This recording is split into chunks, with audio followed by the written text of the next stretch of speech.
हरि शरणम। हरि शरणम। हरि शरणम। हरि शरणम। हरि शरणम। हरि शरणम। हरि शरणम। हरि शरणम। हरि शरणम। हरि शरणम। हरि शरणम। हरि शरणम। हरि शरणम। न भूले हम प्रभु के हम। हरि शरणम। हरि शरणम।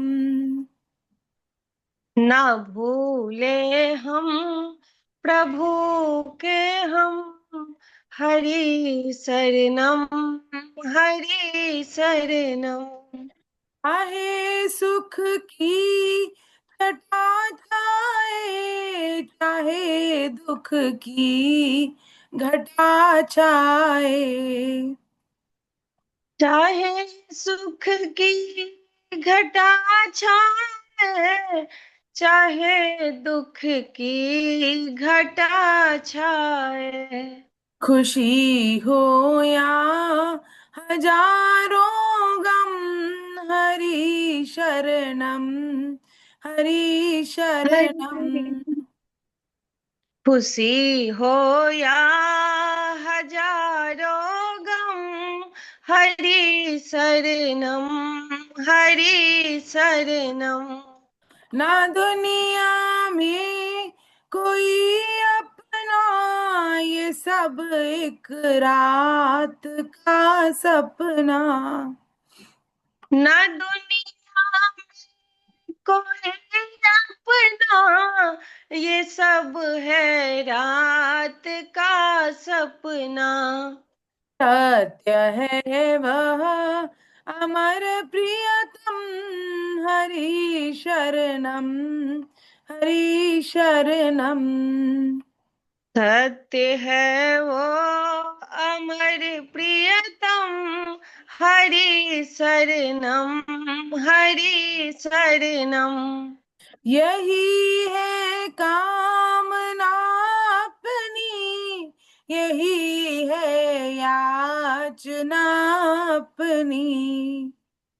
यही है कामना अपनी, यही है याचना अपनी। हरि का हो कि निकले दम, हरि शरणम। हरि शरणम। हरि का हो के निकले दम, हरि शरणम।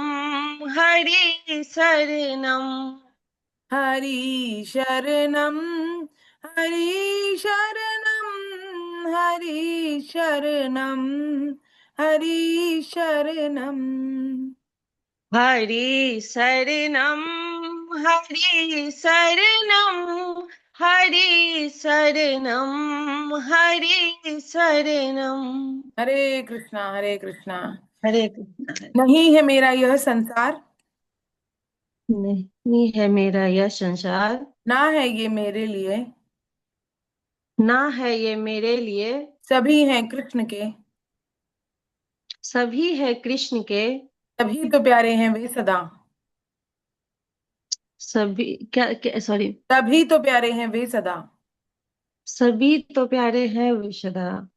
मेरे तो हैं कृष्ण केवल, मेरे तो है कृष्ण केवल, दूसरा न कोई। दूसरा न कोई। जैसा भी हूं उन्हीं का हूँ, जैसा भी हूँ उन्हीं का हूँ, चरण में हूं उनकी सदा। चरण में उनकी सदा। सुख दुख नहीं है जग में, सुख दुख नहीं है जग में, सिर्फ हैं परिस्थितियां। सिर्फ है परिस्थितियां। हैं सभी प्रसाद प्रभु की, है सभी प्रसाद प्रभु की। लौ लगे कृष्ण से सदा। लौ लगे कृष्ण से सदा। हरे कृष्णा हरे कृष्णा हरे कृष्णा। हरे सभी कृष्ण। दिव्य पंच श्लोक पढ़ेंगे। छठे अध्याय, चौथे अध्याय का छठे श्लोक से 10वें श्लोक तक का। हरे कृष्णा हरे कृष्णा।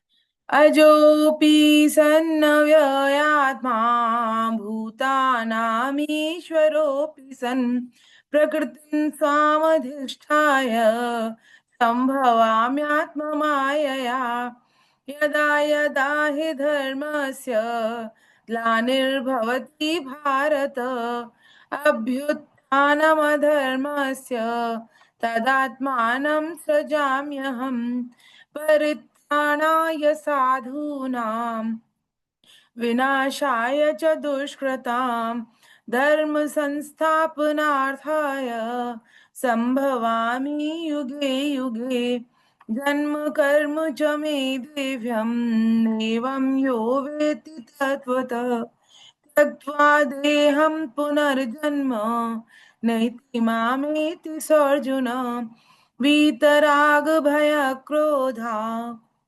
मन्मया मामुपाश्रिता बहवो ज्ञान तपसा पूता मद्भावमागता वसुदेव सुतं देवं कंस चाणूरमर्दनं देवकी परमानन्दं कृष्णं वन्दे जगद्गुरुं श्रीकृष्णं वन्दे जगद्गुरुं श्रीकृष्णं वन्दे जगद्गुरुं। हरे कृष्ण हरे कृष्ण हरे कृष्ण। आप सभी साधकों के चरणों में मेरा कोटि कोटि वंदन, सादर चरण स्पर्श आप सभी को।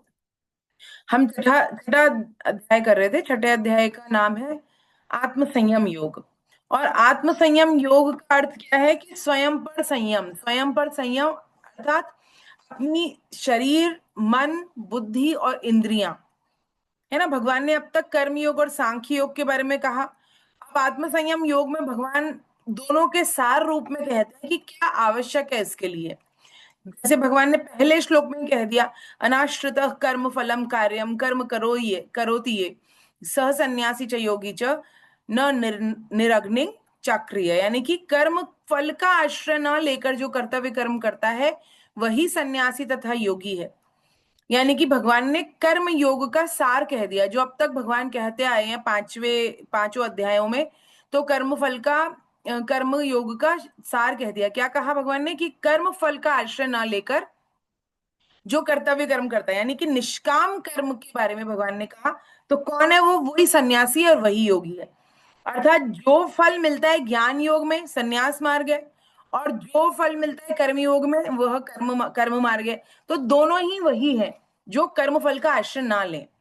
और केवल अग्नि का त्याग करने वाला सन्यासी नहीं होता और केवल क्रियाओं का त्याग करने वाला योगी नहीं होता। सोचे कि कर्म फल का आश्रय नहीं लेना है तो क्रियाओं का ही त्याग कर दिया जाए, तो क्रियाओं का त्याग करने वाला योगी नहीं होता, भगवान कह रहे हैं। और भगवान क्या कह रहे हैं कि अग्नि का त्याग करने वाला, जैसे कंदमूल फल खा रहा है और सोच रहा है वो योगी हो गया और सन्यासी हो गया, तो वैसा नहीं है। यदि मन में संन्यास नहीं धारण किया है और ऊपर से बाह्य त्याग कर दिया है तो वो सन्यासी कहलाने योग्य नहीं है, भगवान ऐसा कहते हैं। अब भगवान क्या कहते हैं? बाद में भगवान कहते हैं कि हे अर्जुन, जो जिसको सन्यास कहते हैं उसी को तुम योग समझो, क्योंकि संकल्पों का त्याग किए बिना कोई सा भी योग सिद्ध नहीं हो सकता। क्योंकि हम नए नए संकल्प करते हैं, इसीलिए तो हम उलझे रहते हैं। हमको ये सोचने तक का टाइम नहीं मिलता कि हमारा जन्म हुआ ही क्यों है, कारण क्या है हमारा, हम उद्धार कैसे करें। बहुत सारे साधक ऐसे हैं जो, और हम इंक्लूडिंग मी, हम लोग सोच ही नहीं पाते हैं कई बार कि हमारे जीवन का आखिरी उद्देश्य है क्या। तो क्यों नहीं सोच पाते हैं? क्योंकि हम बिना संकल्प विकल्पों में लगे रहते हैं, नए नए संकल्प लेते हैं। तो भगवान कह रहे हैं सन्यासी जो है, वो जिसको तुम सन्यास कहना चाहते हो उसी को तुम योग समझो, क्योंकि कोई सा भी योग सिद्ध नहीं हो सकता बिना संकल्पों के त्याग के। यदि हम नए नए संकल्प करते रहेंगे तो ना तो भक्ति योग सिद्ध होगा, ना कर्म योग सिद्ध होगा, ना ही ज्ञान योग सिद्ध होगा, ना ही ध्यान योग सिद्ध हो सकता है। कोई भी योग सिद्ध नहीं होता। और भगवान कह रहे हैं कि कर्तव्य कर्म करना कारण कहा गया है कि इसमें जो योग आरूढ़ है उसके लिए कहा है भगवान ने।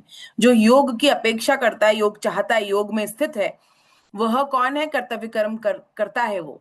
और इसलिए करता है कर्तव्य कर्म क्योंकि वह संपूर्ण संकल्पों का त्यागी योगारूढ़ कहा जाता है। और किस लिए करता है वह? कि वह ताकि वो अपने अंदर अहंकार का त्याग कर सके, ताकि अपने अंदर ममता आसक्ति का त्याग कर सके, है ना। अपने अंतःकरण की शुद्धि के लिए कर्म करता है। और भगवान कहते हैं कि अपना अपने द्वारा उद्धार करें अपना, और अपने द्वारा अपना पतन ना करें, क्योंकि आप ही अपना मित्र है और आप ही अपना शत्रु। तो ये बहुत महत्वपूर्ण है कि सबकी दया होने के बावजूद भी, सब संत हैं, सब शास्त्र हैं, सब कुछ है हमारे सामने, सब गीता इतना था, अभी तो जो है गीता परिचय अभियान काम कर रहा है, और जो हमारी गीता प्रेस है उसमें इतने शास्त्र हैं कि हमारे पास सब मूल रूप में अभी उपलब्ध है, लेकिन फिर भी हम उसका लाभ नहीं उठा पा रहे। यदि तो उसका कारण क्या है? आत्मकृपा नहीं घटी है अभी तक। जब तक आत्मकृपा नहीं घटेगी तब तक कोई भी कृपा हमें लाभ नहीं दे सकती। तो भगवान कह रहे हैं जिसने अपने आप को जीत लिया है वह तो शत्रु है, और जिसने अपने आप को नहीं जीता है वह शत्रु है, और जिसने अपने आप को जीत लिया है वह कौन है? वह मित्र है। और अब भगवान कहते हैं सन्यासी के बारे में, क्योंकि भगवान यहाँ पर ध्यान योग के बारे में कहना चाह रहे हैं, तो इसलिए भगवान सन्यासी के बारे में कहते हैं पहले। और कहते हैं जिसने अपने आप पर विजय प्राप्त कर लिए, शीत उष्ण अनुकूलता प्रतिकूलता सुख दुख तथा मान अपमान में निर्विकार मनुष्य है, उसे परमात्मा नित्य प्राप्त है। यानी कि उसको परमात्मा प्राप्त होगी शरीर जाने के बाद में, ऐसा कुछ नहीं है ना। जो निर्विकार है और जो अपने शीत उष्ण, यानी कि जो अनुकूल परिस्थिति आती है और जो प्रतिकूल परिस्थिति आती है जीवन में, उसमें सम है वो, उसने अपने आप पर विजय प्राप्त कर ली है। सुख दुख में, मान अपमान में, उसके अंदर, उसके अंतःकरण में कोई विकार नहीं होता। ऐसा मनुष्य को परमात्मा नित्य प्राप्त है, भगवान कहते हैं। तो परमात्मा प्राप्ति किसे कहा जाए? कि हमारे निर्द्वंदो निरहंकार, भगवान ने बहुत बार कहा है ये, है ना। तो द्वंद ना हो और अहंकार ना हो, तो फिर वह परमात्मा नित्य प्राप्त है उसको। और भगवान कहते हैं आगे कि जो कूट की तरह निर्विकार है, जो जो स्वर्ण में मिट्टी के ढेले और पत्थर में सम बुद्धि वाला है, ऐसा योगी योगारूढ़ कहा जाता है। और जो जो विपरीत भाव हैं, जैसे कि सुहृद है, मित्र है, वैरी है, उदासीन है, मध्यस्थ है, द्वैष्य है, संबंधी, साधु आचरण करने वाले और पाप आचरण करने वाले, इन सब में उसकी बुद्धि सम रहती है। व्यवहार अलग रह सकता है लेकिन बुद्धि सम रहती है। उनके अंदर वह पक्षपात इस तरह से नहीं करता, उसके अंतःकरण में इससे द्वेष, इससे मुझे द्वेष है, इससे मुझे राग है, ऐसा नहीं रहता। और भोग बुद्धि से संग्रह नहीं करता वो। सब संग्रह क्यों करते हैं किसी भी वस्तु का, किसी भी सामान का? हमारे, हमने बहुत सारा संसार बसा रखा है, बहुत सारा संग्रह करते हैं। क्यों करते हैं? क्योंकि हम भोग बुद्धि से करते हैं उस संग्रह को, कि हम इसे भोग पाए, इसलिए हम संग्रह करते हैं। लेकिन जो सन्यासी है, जो योगी है, योगारूढ़ है, योग का आचरण करता है, वह इच्छा रहित होकर और भोग बुद्धि से संग्रह नहीं करता, है ना। किस लिए करता है? परमार्थ के लिए करता है, वह संग्रह भी करता है। तो गृहस्थ है और फिर भी उसके मन में वैराग्य है, तो क्या किस लिए करेगा फिर वह? कि खुद भी नहीं भूखा रहे और साधु भी भूखा नहीं जाए। यानी कि जो खुद स्वयं के लिए आवश्यक है, उसके अतिरिक्त जो भी साधन सामग्री उसको मिली है, वो दूसरों की सेवा में खर्च करता है उसको। और अपने मन को वश में कर कर अकेला एकांत में स्थित होकर नित्य परमात्मा में मन लगाए। योगारूढ़ यानी कि जो योग की अपेक्षा करता है, योग करना चाहता है, यानी कि भगवान की प्राप्त करना चाहता है, उसको कैसे रहना चाहिए उसके बारे में बता रहे हैं। अब भगवान 11वें 12वें 13वें श्लोक में भगवान ने बताया कि वह कैसे बैठे, किस तरह से उसे बैठना चाहिए।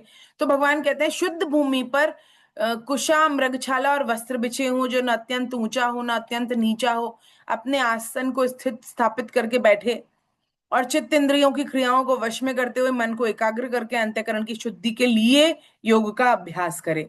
और उसकी कैसी हो? उसकी काया, काया सिर और गला सीधा हो, अचल हो, और किसी भी दिशा को ना देखता हुआ अपनी नासिका के अग्रभाग को देखते हुए स्थिर होकर बैठे।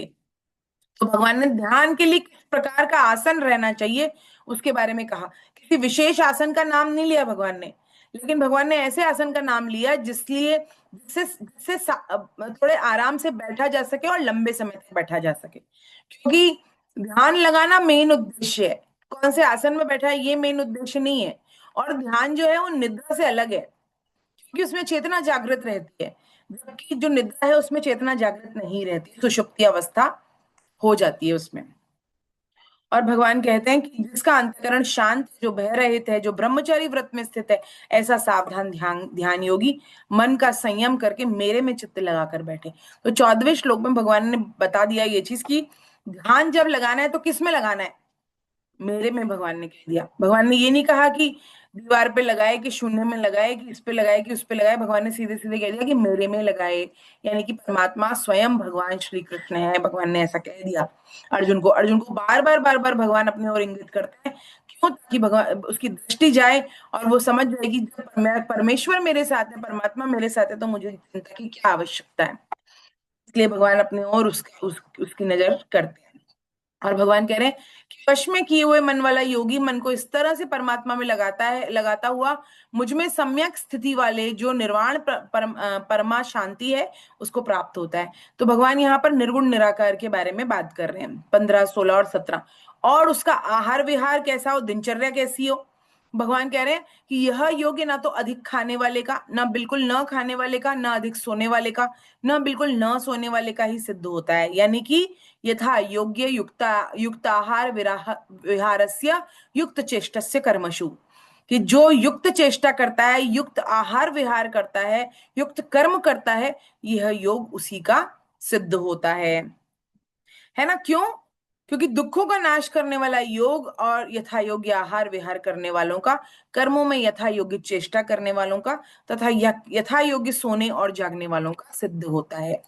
तो ये 17वां श्लोक है। यह बहुत ही महत्वपूर्ण श्लोक है। किसके लिए? सभी के लिए जो कर्मयोगी हैं, या कर्म कर्म करते हैं, रजोगुणी है, राग है उनका, कोई ना कोई कर्म में लिप्त है, स्टूडेंट्स हैं, है ना, वो सबके लिए यह बहुत इंपॉर्टेंट श्लोक है। कि हम सोचते हैं कि बच्चे आजकल जो है वो सुबह सुबह बहुत बहुत लेट उठते हैं और रात को बहुत लेट तक सोते हैं। तो दिनचर्या ही ठीक नहीं है, तो फिर कैसे उनका ध्यान लगेगा। और हम अध्यात्म की ओर उनके चाहते हैं कि अध्यात्म में लगते नहीं है, भगवान में उनका मन लगता नहीं है। तो संभव भी नहीं है। क्यों नहीं है? क्योंकि जब दिनचर्या आहार विहार ही नहीं युक्त, तो कहाँ से भगवान में मन लगेगा। तो इसलिए उनका जो आहार विहार है वो माता पिता की ये चीज जिम्मेदारी है कि उनका आहार विहार दिनचर्या ठीक की जाए। तब जाके हम सोच सकते हैं कि भौतिक प्रगति भी तब होगी, और आध्यात्मिक प्रगति तो बिना उसके संभव है ही नहीं। और कह रहे हैं वश में किया हुआ चित्त जिस काल में अपने स्वरूप में स्थित हो जाता है, वह संपूर्ण पदार्थों से निष्प्रह हो जाता है। तो जब वह अपने स्वरूप में स्थित हो जाता है, स्वयं की चेतना में स्थित हो जाता है, तो फिर वह किसी भी पदार्थ से उसका कोई संबंध रहता नहीं है। और वो जैसे स्पंदन रहित, जैसे कोई वायु नहीं आ रही है और दीपक की लौ कैसी रहती है, सीधी एकदम ऊपर आकाश की ओर रहती है, वैसे ही योग का अभ्यास करने वाले चित्त वाले योगी की चित्त की स्थिति भी वैसी ही रहती है।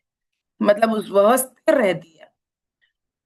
और योग का सेवन करने से जिस अवस्था में निरुद्ध चित्त उपराम हो जाता है, तथा जिस अवस्था में स्वयं अपने आप को देखता हुआ अपने आप में ही संतुष्ट रहता है, जो सुख आत्यंतिक अतीन्द्रिय और बुद्धि विग्रह है, उस दुख का जिस अवस्था में अनुभव करता है, जिसमें सुख में स्थित हुआ वह ध्यान योगी तत्व से फिर कभी विचलित नहीं होता है। यानी कि वो तत्वज्ञ हो जाता है, उसको वह तत्व में स्थित हो जाता है। और एक बार तत्व में स्थिति हो जाने के बाद में वह तत्व से स्थिति उसकी अपनी स्थिति से नीचे नहीं आता वो। ये भगवान कह रहे हैं। और फिर भगवान कहते हैं कि और फिर जिस लाभ की प्राप्ति होने पर उसके उससे अधिक उसका कोई दूसरा लाभ नहीं होता। इसके लिए हमने एक उदाहरण देखा था 22वें श्लोक में, कि जैसे कि कोई निद्रा आ रही है किसी को, तो निद्रा बहुत प्रिय लगती है। उसके बाद लेकिन दुकान में कमाई हो रही है तो निद्रा का त्याग करता है मनुष्य, है ना। जब हम नौकरी पे जाते हैं, कोई और काम करते हैं, तो सुबह जल्दी उठते हैं ना, निद्रा तो आ रही होती है लेकिन फिर भी हम उठते हैं, कि वो काम उससे ज्यादा महत्वपूर्ण है। तो जब दूसरा लाभ दिखाई देता है, तो छोटा वाला जो लाभ है, निद्रा का लाभ, वह मानने में नहीं आता। वैसे ही उसके ऊपर सात्विक लाभ, सात्विक जो लाभ दिखाई देता है, क्या है सात्विक लाभ? गीता पढ़ना, रामायण पढ़ना, सत्संग करना, कीर्तन करना, उपवास करना, ये सब। तो इसके बाद में हम दूसरी जो कमाई है उसका भी त्याग कर देते हैं। तो इसके ऊपर की स्थिति हो गई है। और उसके भी ऊपर की स्थिति कौन सी हो गई? जो अभी हमने चर्चा करी 21वें श्लोक में कौन सा? कि योग में जब निरुद्ध अवस्था प्राप्त हो जाती है, तो कोई सा भी उससे अधिक कोई दूसरा लाभ उसके मानने में नहीं आता। और जिसमें स्थित होने के बाद बड़े से बड़ा दुख भी उसे विचलित नहीं कर सकता। और 23वें श्लोक में भगवान कह रहे हैं कि जिसमें दुखों के संयोग का वियोग है, उसी को योग के नाम से जाना जाता है। तो दुखों के संयोग का वियोग यही है कि संसार, संसार क्या है? दुखालय है। हम हमेशा से कहते हैं, और सारे शास्त्र चिल्ला चिल्ला कर कहते हैं कि संसार दुखालय है। जैसे कि हम पुस्तकालय में यदि दवा लेने जाएं, या फिर हम चिकित्सालय में हम किताब लेने जाएं, तो कोई बेवकूफी बोलेगा हमको।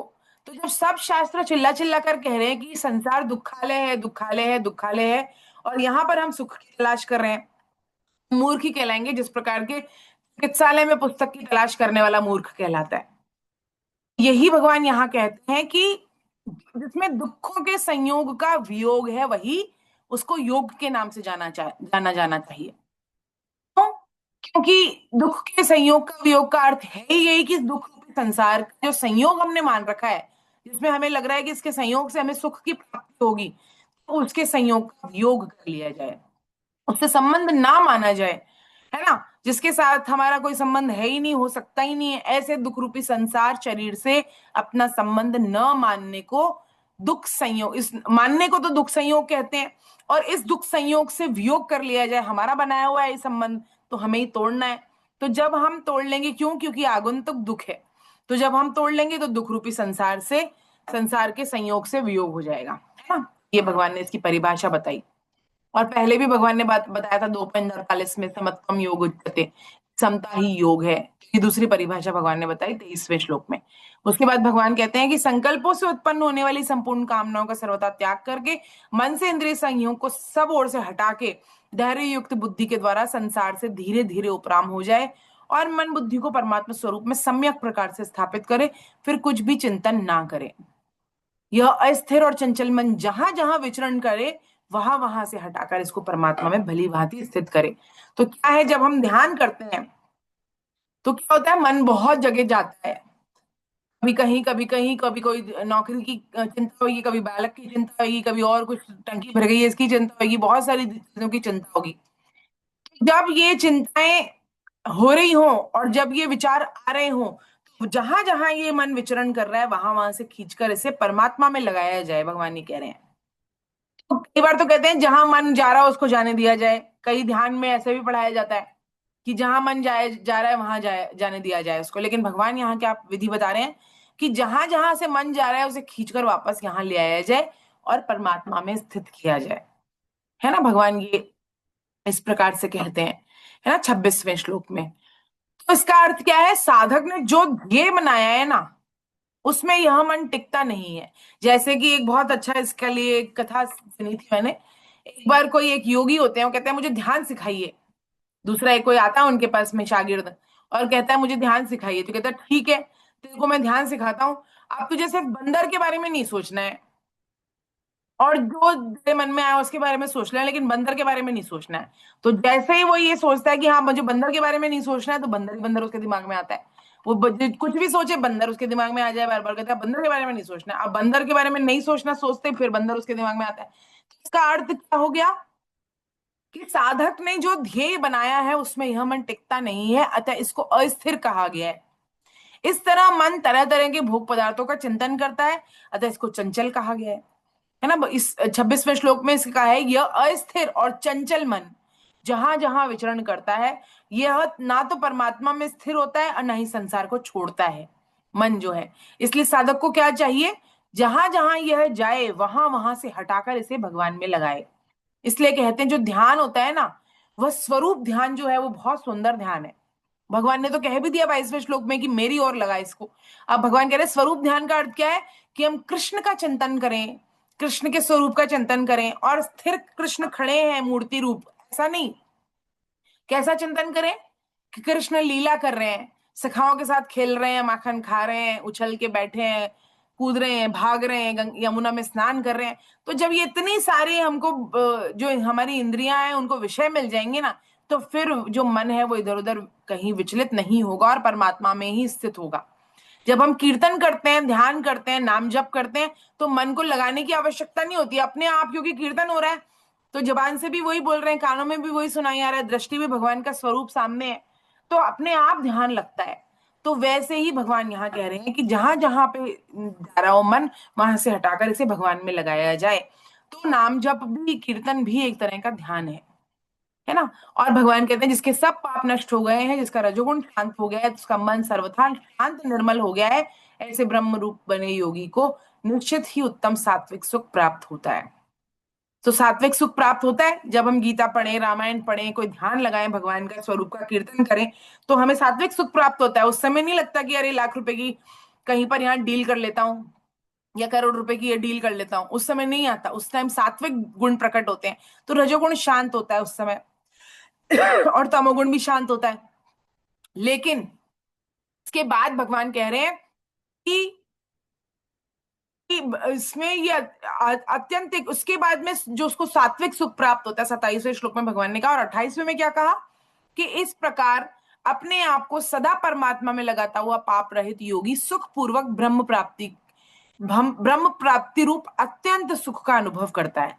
यानी कि उससे भी ऊपर जो सात्विक सुख है, उससे भी ऊपर के सुख का वह अनुभव करता है, भगवान कह रहे हैं। तो यानी कि हमको भी सात्विक सुख में रुकना नहीं है। जो हमें यहाँ सुख मिल रहा है, हो सकता है वो हमको अच्छा लग रहा हो कि हाँ गीता रामायण पढ़ना, ये हमारा अंतिम उद्देश्य नहीं है। हमारा उद्देश्य क्या है? परमात्मा प्राप्ति है। तो हमें और आगे बढ़ना है, भगवान ये कहते हैं, है ना। चुप साधन, स्वामी जी भी कहते हैं इसके बारे में, चुप साधन जो है वो क्या है? वह यही है कि असत का चिंतन होता है तो उदासीन हो जाए उसकी तरफ, हम उसे सत्ता ही नहीं माने। स्वामी जी तो कहते हैं असत का है, एक तो चिंतन किया जाता है और एक होता है। तो होने में तो कोई समस्या नहीं है, लेकिन करने में समस्या है ना। तो चुप साधन का अर्थ यही है कि पहले हम असत की सत्ता को स्वीकार करें और फिर उसका त्याग करने की कोशिश करें। ये तो बड़ा लंबा रास्ता है। तो स्वामी जी क्या कहते हैं कि चुप हो जाओ। इसका अर्थ क्या है कि इसमें हम मन, बुद्धि और अहम से भी अपना कोई संबंध नहीं मानते।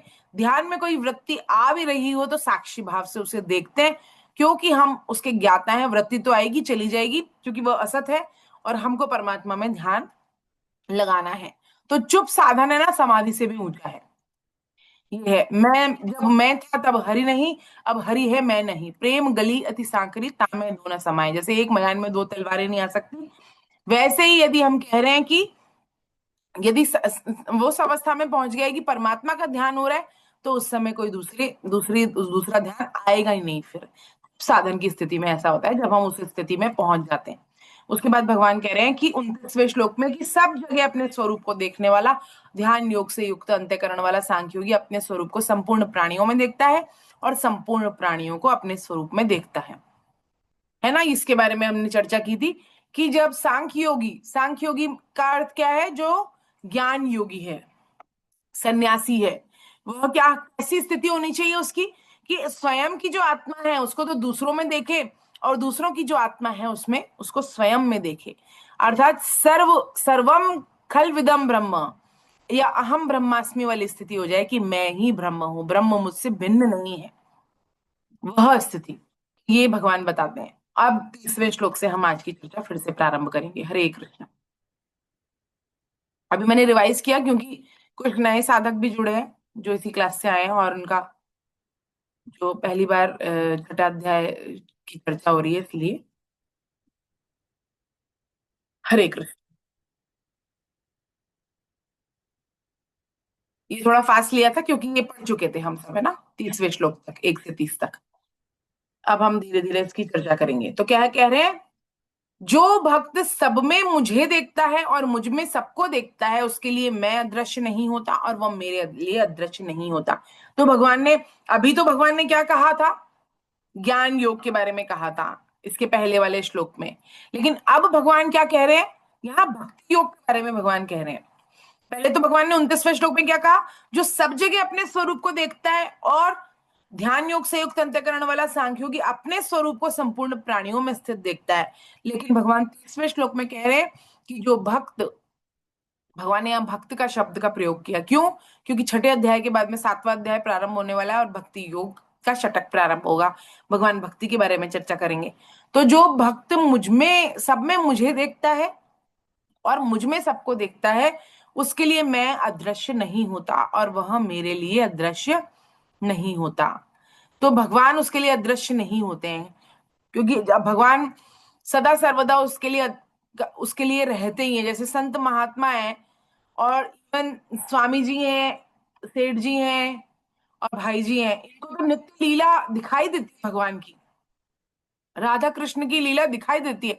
अपन जो ये पद रत्नाकर है, यदि इसको पढ़े, है ना, और जो गीत गोविंद है उसको पढ़ें, यदि उसको हम संसारी बुद्धि लगाकर ना पढ़ें, तो जिन्होंने ये रचना करी है ना, वो बहुत गहरे अर्थ हैं इसके, जिसको समझना हर एक के बस की बात नहीं है। जो उस स्थिति को प्राप्त हो गया है ना, जो भौतिक स्थिति से परे है, क्योंकि हम तो सोचते हैं हमको उसमें काम दिखाई देता है, क्यों? क्योंकि हमारी स्थिति वही है। लेकिन जो संतों की स्थिति है ना, वो उससे बहुत ऊंची है। तो भगवान को तो देखते हुए हजारों कामदेव लजा जाए, ऐसी भगवान का स्वरूप है। वहां पर तो काम टिक ही नहीं सकता। वहां पर जो चर्चा हो रही है ना, वो सबसे अलग है, वो भक्ति की बात है। और भगवान यहाँ पर यही कहता है कि जो भक्त सब में मुझे देखता है और मुझ में सबको देखता है, उसके लिए मैं कभी अदृश्य नहीं होता, वह मेरे लिए भी अदृश्य नहीं होता। सूरदास जी जन्मांध हैं, उन्हें दिखाई नहीं देता बचपन से ही, और भगवान उनको नेत्र भी दे देते हैं। भगवान उनको नेत्र दे देते हैं कृपा पर, कृपा करके, लेकिन वो रोने लग जाते हैं जब वो उनको नेत्र मिल जाते हैं, और भगवान से प्रार्थना करते हैं कि हे प्रभु, मेरे ये नेत्र तुरंत छीन लो आप। कहते हैं अरे तूने तो संसार देखा ही नहीं आज तक, और तू संसार देख के प्रसन्न होने की जगह तो दुखी हो रहा है। कहते हैं अब जब मेरे नेत्र नहीं थे ना, तो मैं इन नेत्रों से आपके ही दर्शन करता था अब तक, लेकिन जैसे ही मुझे ये भौतिक नेत्र आपने दे दिए ना, तो मुझे आपके अलावा सब दिखाई देने लग गया अब। तो मुझे ऐसी दृष्टि नहीं चाहिए। तो तुरंत भगवान से उन्होंने वापस लेने के लिए कह दिया नेत्र, और उनको फिर से भगवान ने, और उन्होंने कितने सुंदर सुंदर जो है लीलाएं लिखी भगवान की, और उनके दर्शन किए। क्यों? क्योंकि वह अदृश्य भगवान उनके लिए अदृश्य नहीं होते, और वह भी भगवान के लिए अदृश्य नहीं होता ऐसा भक्त। भगवान कहते हैं 31वें श्लोक में कि मुझ में एक ही भाव से स्थित हुआ जो भक्ति योगी संपूर्ण कोई पढ़ना चाहता है क्या श्लोक? ओम प्रकाश गुप्ता सर, आप पढ़ना चाहते हैं? अनम्यूट करिए अपने आप को। हाँ, आई विल ट्राई। 31वां श्लोक पढ़िए। सर्वभूत स्थितं यो मां भजत्येकत्वमास्थितः सर्वथा वर्तमानोऽपि स योगी मयि वर्तते। कह रहे हैं हरे भगवान कि मुझ में, हरे कृष्णा हरे कृष्णा, कह रहे हैं मुझ में एक ही भाव से स्थित हुआ जो भक्ति योगी संपूर्ण प्राणियों में स्थित मेरा भजन करता है, वह सब कुछ बर्ताव करता हुआ भी मुझ में ही बर्ताव कर रहा है, अर्थात वह नित्य निरंतर मुझ में स्थित है। तो एक ही भाव, मुझ में एक ही भाव से स्थित हुआ, यानी कि वह दूसरा कुछ देखता ही नहीं है, सब में भगवान के ही दर्शन करता है। ऐसा भक्ति योगी भगवान कह रहे हैं। जो सर्वत्र भगवत दर्शन करे वो कौन है? वो तो भक्ति योगी। और भक्त का अर्थ क्या है? जो कभी विभक्त ना हो, यानी कि जो भगवान से कभी भी अलग ना हो ना, वह भक्त है। भक्त का शाब्दिक अर्थ यदि हम देखें, जो विभक्त ना हो वह भक्त है ना।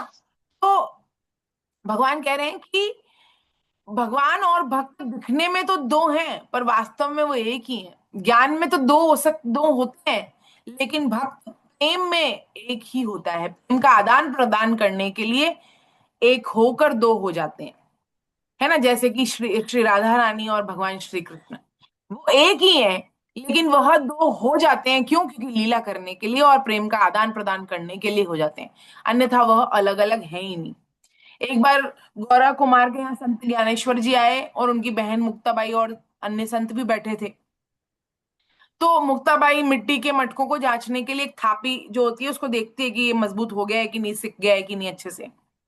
तो थापी को उठाकर और कौतूहल बस पूछा, गौरा चाचा, क्या ये सब मिट्टी के घड़ों को जांचने के काम आती है क्या? तो इससे जो मिट्टी के घड़े यहाँ पर बैठे हैं, यानी कि जो संत बैठे थे दूसरे दूसरे, उनको कृष्ण। बोलती हैं कि ये जो मिट्टी के घड़े यहाँ बैठे हैं, इनकी जांच भी हो सकती है क्या? ऐसा कहकर उसने एक एक करके सब संतों के सिर पर थापी मार कर जांच करना शुरू कर दिया, और संत हंसने लग गए। अब नामदेव जी का नंबर आया। नामदेव जी की कथा तो इस बार जो पहुंचे होंगे अपने यहाँ पर, है ना, जो अपना मासिक सत्संग हुआ उसमें नामदेव जी की चर्चा हुई थी इस बार भक्तमाल की, है ना। तो उन्होंने क्या कहा, नामदेव जी का नंबर आया तो वे बोले कि इस तरह संतों का अपमान करना ठीक नहीं है। मुक्ताबाई बोली, मुझे मिल गया चाचा, यही कच्चा घड़ा है। नामदेव जी के लिए बोला उन्होंने कि कच्चा घड़ा तो यही है जो कह रहा है कि संतों का अपमान हो रहा है।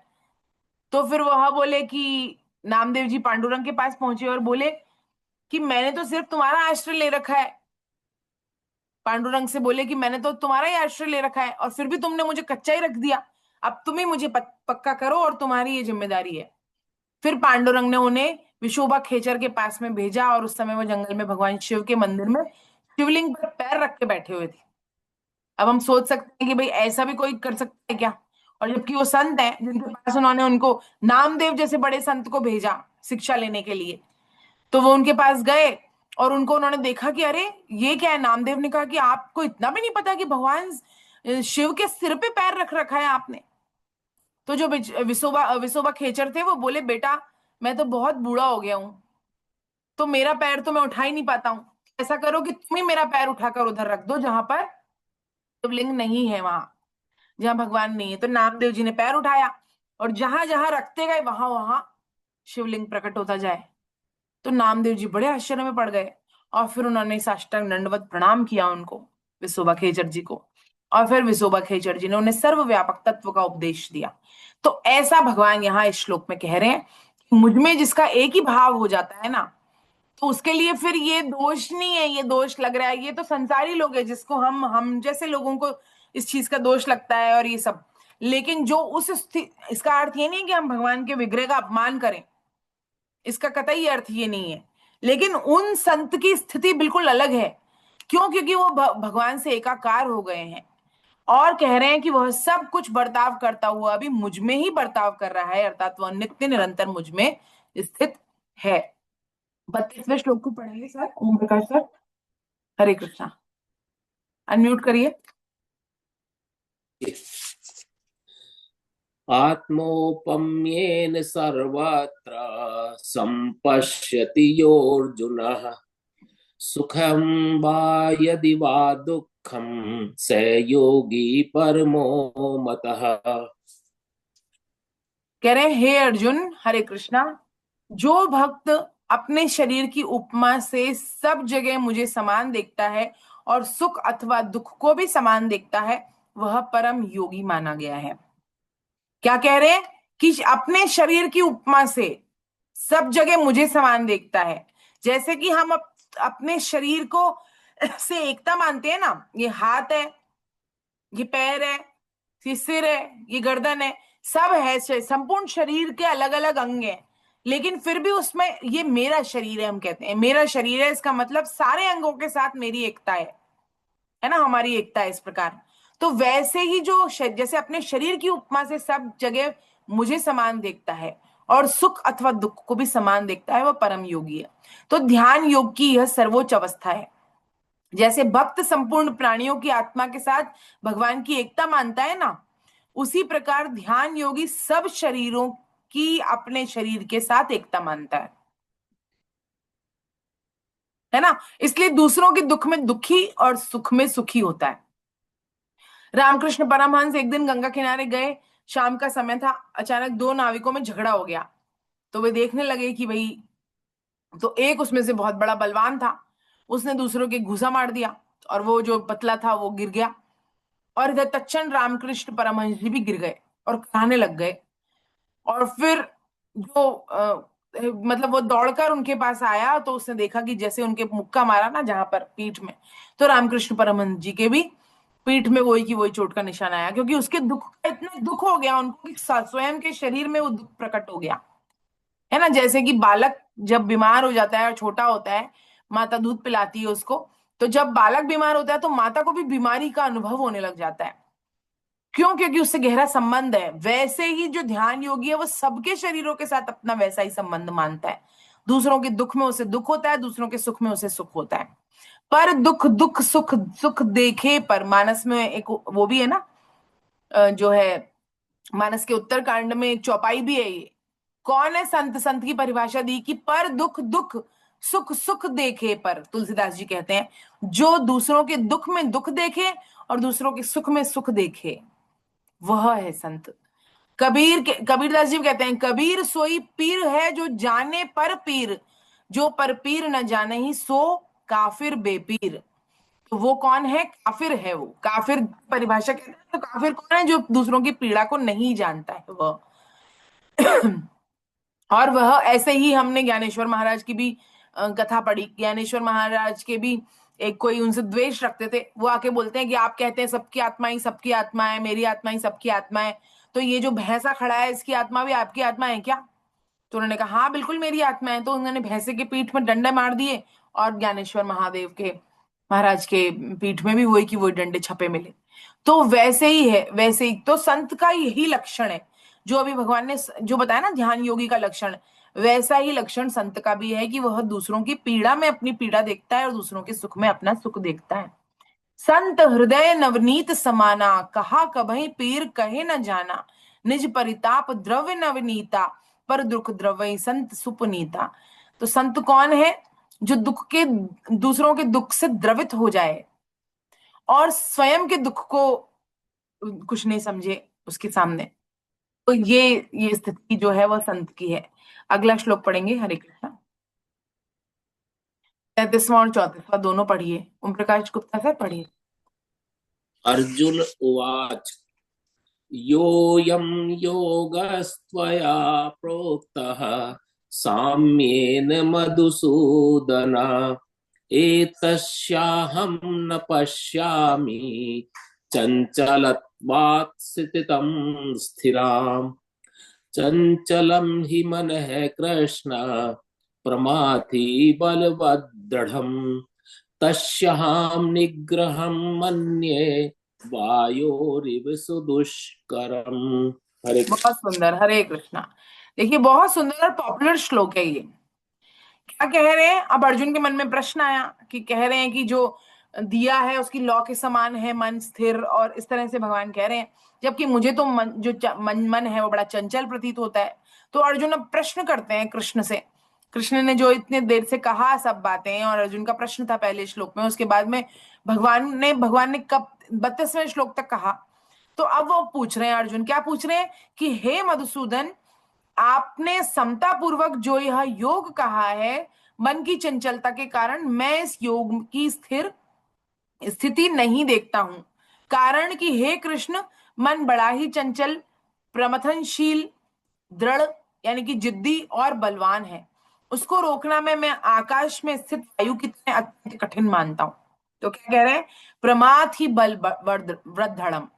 तो क्या इसका अर्थ है? अर्जुन कहते हैं कि ध्यान योग से तो मन का साधना मानो आकाश में जो स्थित वायु है ना, उसको मुट्ठी में कर लेने जितना कठिन है, अर्थात लगभग असंभव है। हम सोचें कि ध्यान से हो जाएगा, क्यों? क्योंकि मन तो प्रमथनशील है, इंद्रियों को मत कर बुद्धि को अपने अनुगामी बना लेता है, जो करना चाहता है वही कर बैठता है, मारे मरे नहीं, काटे कटे नहीं, ऐसा बलवान ये मन है। तो फिर और कहीं एक बार लग जाए तो वहां से हटता नहीं है। जैसे विषय सुख हमारा व्हाट्सएप में लगता है मन, घंटों लग जाते हैं, रील्स देखते रहेंगे, लेकिन उसमें तो मन लग जाता है। उसमें मन लगाने की कोई जरूरत नहीं पड़ती, उसमें के लिए माला थोड़ी करनी पड़ती है, मेहनत थोड़ी करनी पड़ती है। लेकिन यदि कोई गीता में 2 घंटे बैठा दे तो सब देखते हैं 9:30 बज गए और मैडम 5 मिनट एक्स्ट्रा पढ़ा रही है, 9:35 तक क्लास हो जाए तो, है ना। इसका अर्थ क्या है कि हमारा मन यहाँ तो लगाना पड़ रहा है, बड़ा दृढ़ है ये तो, क्योंकि मन लग रहा नहीं है, और जहां लग रहा है वहां पता ही नहीं चल रहा समय। तो यही बात कह रहे हैं, यहाँ महाबाहो संबोधन दिया भगवान ने। भगवान देंगे मतलब अगले श्लोक में। अभी तक इसने पूछा अर्जुन ने कि मन की चंचलता की ओर उसने इंगित किया इशारा, और यहाँ पर दृष्टि भक्ति की तरफ नहीं है, प्रत्युत मन की चंचलता की ओर उन्होंने कहा है। अर्जुन ने उन्होंने कहा है कि आत्मज्ञान और परमात्म ज्ञान के न होने से मन की चंचलता का हेतु माना गया है। जब आत्मज्ञान नहीं हो, स्वयं के बारे में ज्ञान नहीं हो और परमात्म ज्ञान नहीं हो, तो मन चंचल होता है, इधर उधर जाता है। तो भगवान अब क्या कह रहे हैं वो अगले श्लोक में देखेंगे। हरे कृष्ण। भगवान का जवाब क्या है? 35वां श्लोक। श्री भगवान वाच असंशयं महाबाहो मनो दुर्निग्रहं चलम् अभ्यासेन तु कौन्तेय वैराग्येन च गृह्यते। भगवान कह रहे हैं हरे कृष्ण। श्री भगवान बोले कि हे महाबाहो, यह मन बड़ा चंचल है और इसको निग्रह करना भी बड़ा कठिन है। देखिए कितनी विलक्षण शैली है भगवान की कहने की। हम तो क्या कहेंगे, नहीं अर्जुन तू बिल्कुल गलत कह रहा है ना, क्योंकि भगवान तो उससे भाई उससे दूसरी राय रखते हैं ना, लेकिन फिर भी भगवान काट नहीं रहे उसकी बात। क्या कह रहे हैं भगवान कि तू बिल्कुल सही कह रहा है अर्जुन, ये मन बड़ा चंचल है। और इसका निग्रह करना भी बड़ा कठिन है, और तुम्हारा ये कहना भी बिल्कुल ठीक है। परंतु हे कुंती नंदन, अभ्यास और वैराग्य के द्वारा इसका निग्रह किया जा सकता है ना। तो विराट कोहली क्या है, विराट कोहली से किसी ने इंटरव्यू में पूछा, विराट कोहली सबसे पॉपुलर है अभी, है ना, सारी क्रिकेट में, पूरे क्रिकेट एसोसिएशन में, है ना, पूरे वर्ल्ड में रादर। तो उससे पूछा गया कि भाई क्या है आपका ये जो इतना कंसिस्टेंसी। तो वो बोल रहा है कि मैं चाहे मेरे मैचेस हो चाहे नहीं हो, मैं रोज सुबह 4 बजे उठ के प्रैक्टिस के लिए जाता हूं। ये है मेरा। किसी को 100 मीटर की दौड़ जीतनी है, ओलंपिक्स में अगर कोई गोल्ड जीता होगा तो जीवन में एक बार दौड़ा होगा क्या वो, सिर्फ उस मैच में, या पता नहीं कितने सालों दौड़ा होगा तब जाके वो ओलंपिक का गोल्ड, ब्रॉन्ज या फिर सिल्वर मेडल लेकर आ पाया। तो अर्थ क्या है, अभ्यास। तो ये भगवान कह रहे हैं कि मन तो इधर उधर लगता है, लेकिन ये जो तकनीक है ना, ये कृष्ण हमें सिखा रहे हैं कि कई बार हम सामने वाले की बात को एकदम काट देते हैं तो उसके अहम पर चोट पहुंच जाती है।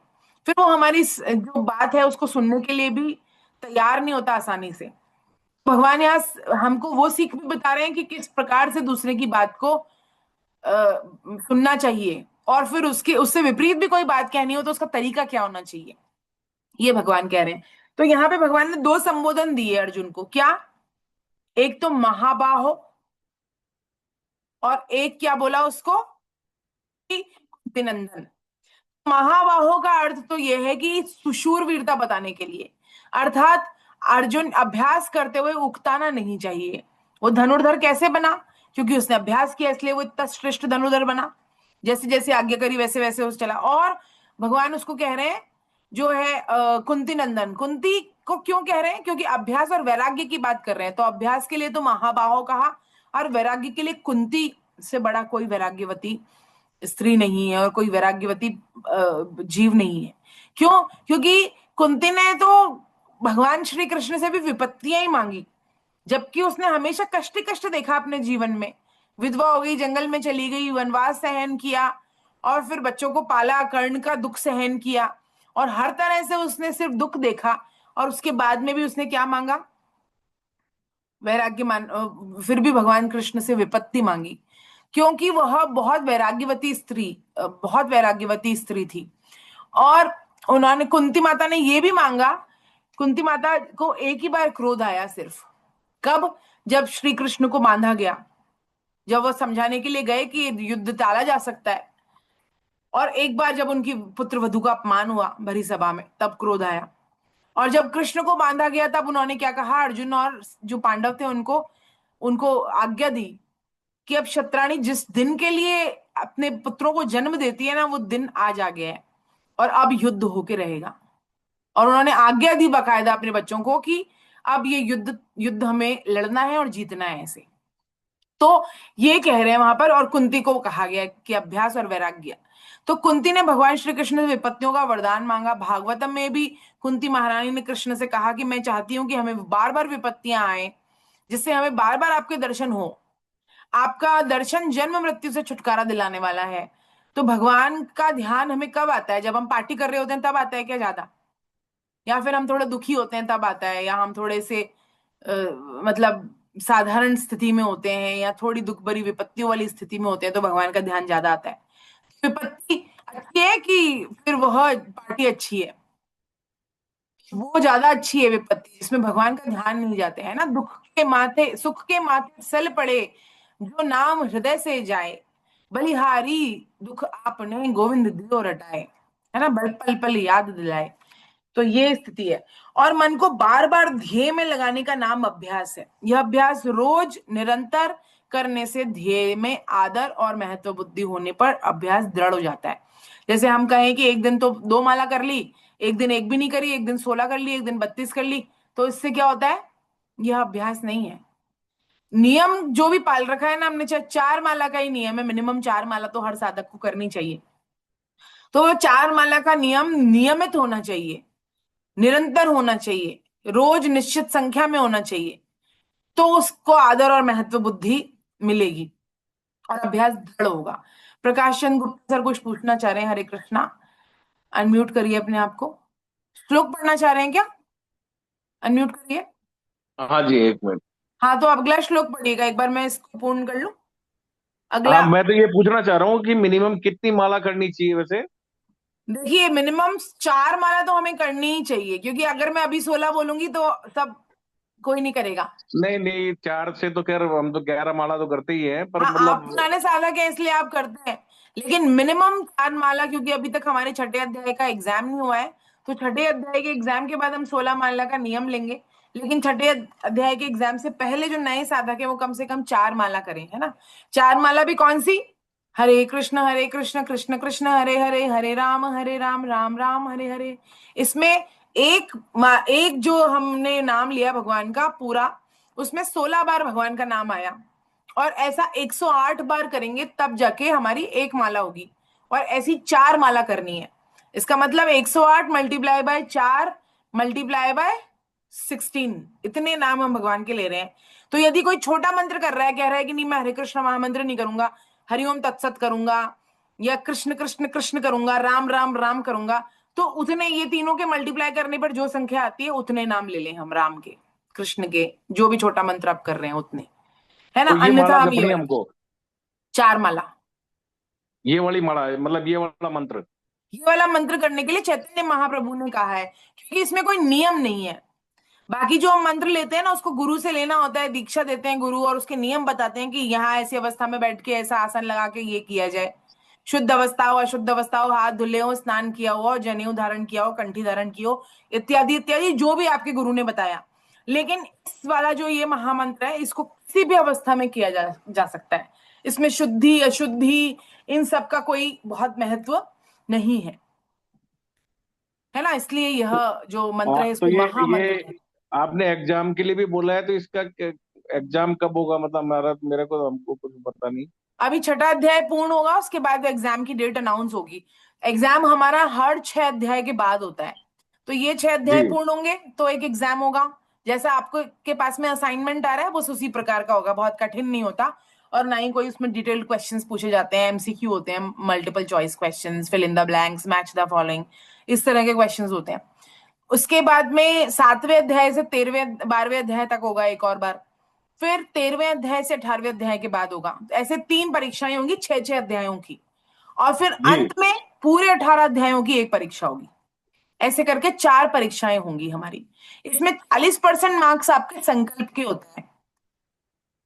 और संकल्प का मैं आपको भेज दूंगी क्या क्या, जिसमें एकादशी व्रत करना, दान करना, गीता का प्रचार करना और नाम जप करना, ये 4 5 कैटेगरीज दे रखी हैं, है ना। ये जी। हमको जी। पूरी करनी होती है, तो 40 नंबर हम लेकर आ सकते हैं। और बाकी का 60 जो नंबर है वो प्रश्न पत्र पर आधारित होते हैं।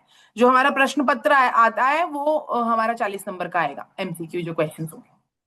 ये दो अलग अलग स्कोर होते हैं, ये कुल मिला के 100 नंबर का पेपर हमारा होता है ना सर। हरे कृष्णा। श्लोक पढ़ना है मैम। हाँ, एक बार बस इसको पूर्ण कर लेते हैं। तो कह रहे हैं अभ्यास की सहायता के लिए वैराग्य की आवश्यकता होती है। क्योंकि हम सोचे कि हम अभ्यास कर रहे हैं, अभ्यास तो चोर भी कर रहा है, अभ्यास तो गलत काम करने वाले भी लोग कर रहे हैं। तो अभ्यास कैसा हो, वैराग्य धारण करके जो अभ्यास होता है उसमें भगवान की प्राप्ति होती है। ना कि सिर्फ अभ्यास करने, कोरा अभ्यास। अभ्यास तो किसी गलत चीज का भी हो सकता है ना। शराब पीने वाले का रोज शराब पीने का अभ्यास है, तो वो कोई कल्याण करवाने वाली बात नहीं है। तो अभ्यास कैसी हो, अभ्यास की सहायता के लिए वैराग्य की आवश्यकता होती है। कारण कि संसार के भोगों का राग हटे बिना मन भगवान में लगेगा नहीं। अतः संस्कारों के कारण मन में कोई भी स्फुरना आ भी जाए तो उसकी उपेक्षा कर दें, अर्थात उससे राग और द्वेष ना करें। इस तरह अभ्यास और वैराग्य से मन का निग्रह हो जाता है और मन फिर हमारे कंट्रोल में आ जाता है। जो अर्जुन कह रहे हैं ना, कंट्रोल में नहीं आता है वैसे। हरे कृष्णा, आप पढ़िए अगला श्लोक। मैं एक बार लगाती हूँ उसको। प्रकाश चंद गुप्ता जी आप पढ़िए, हरे कृष्णा। नहीं दिखाई दे रहे हैं।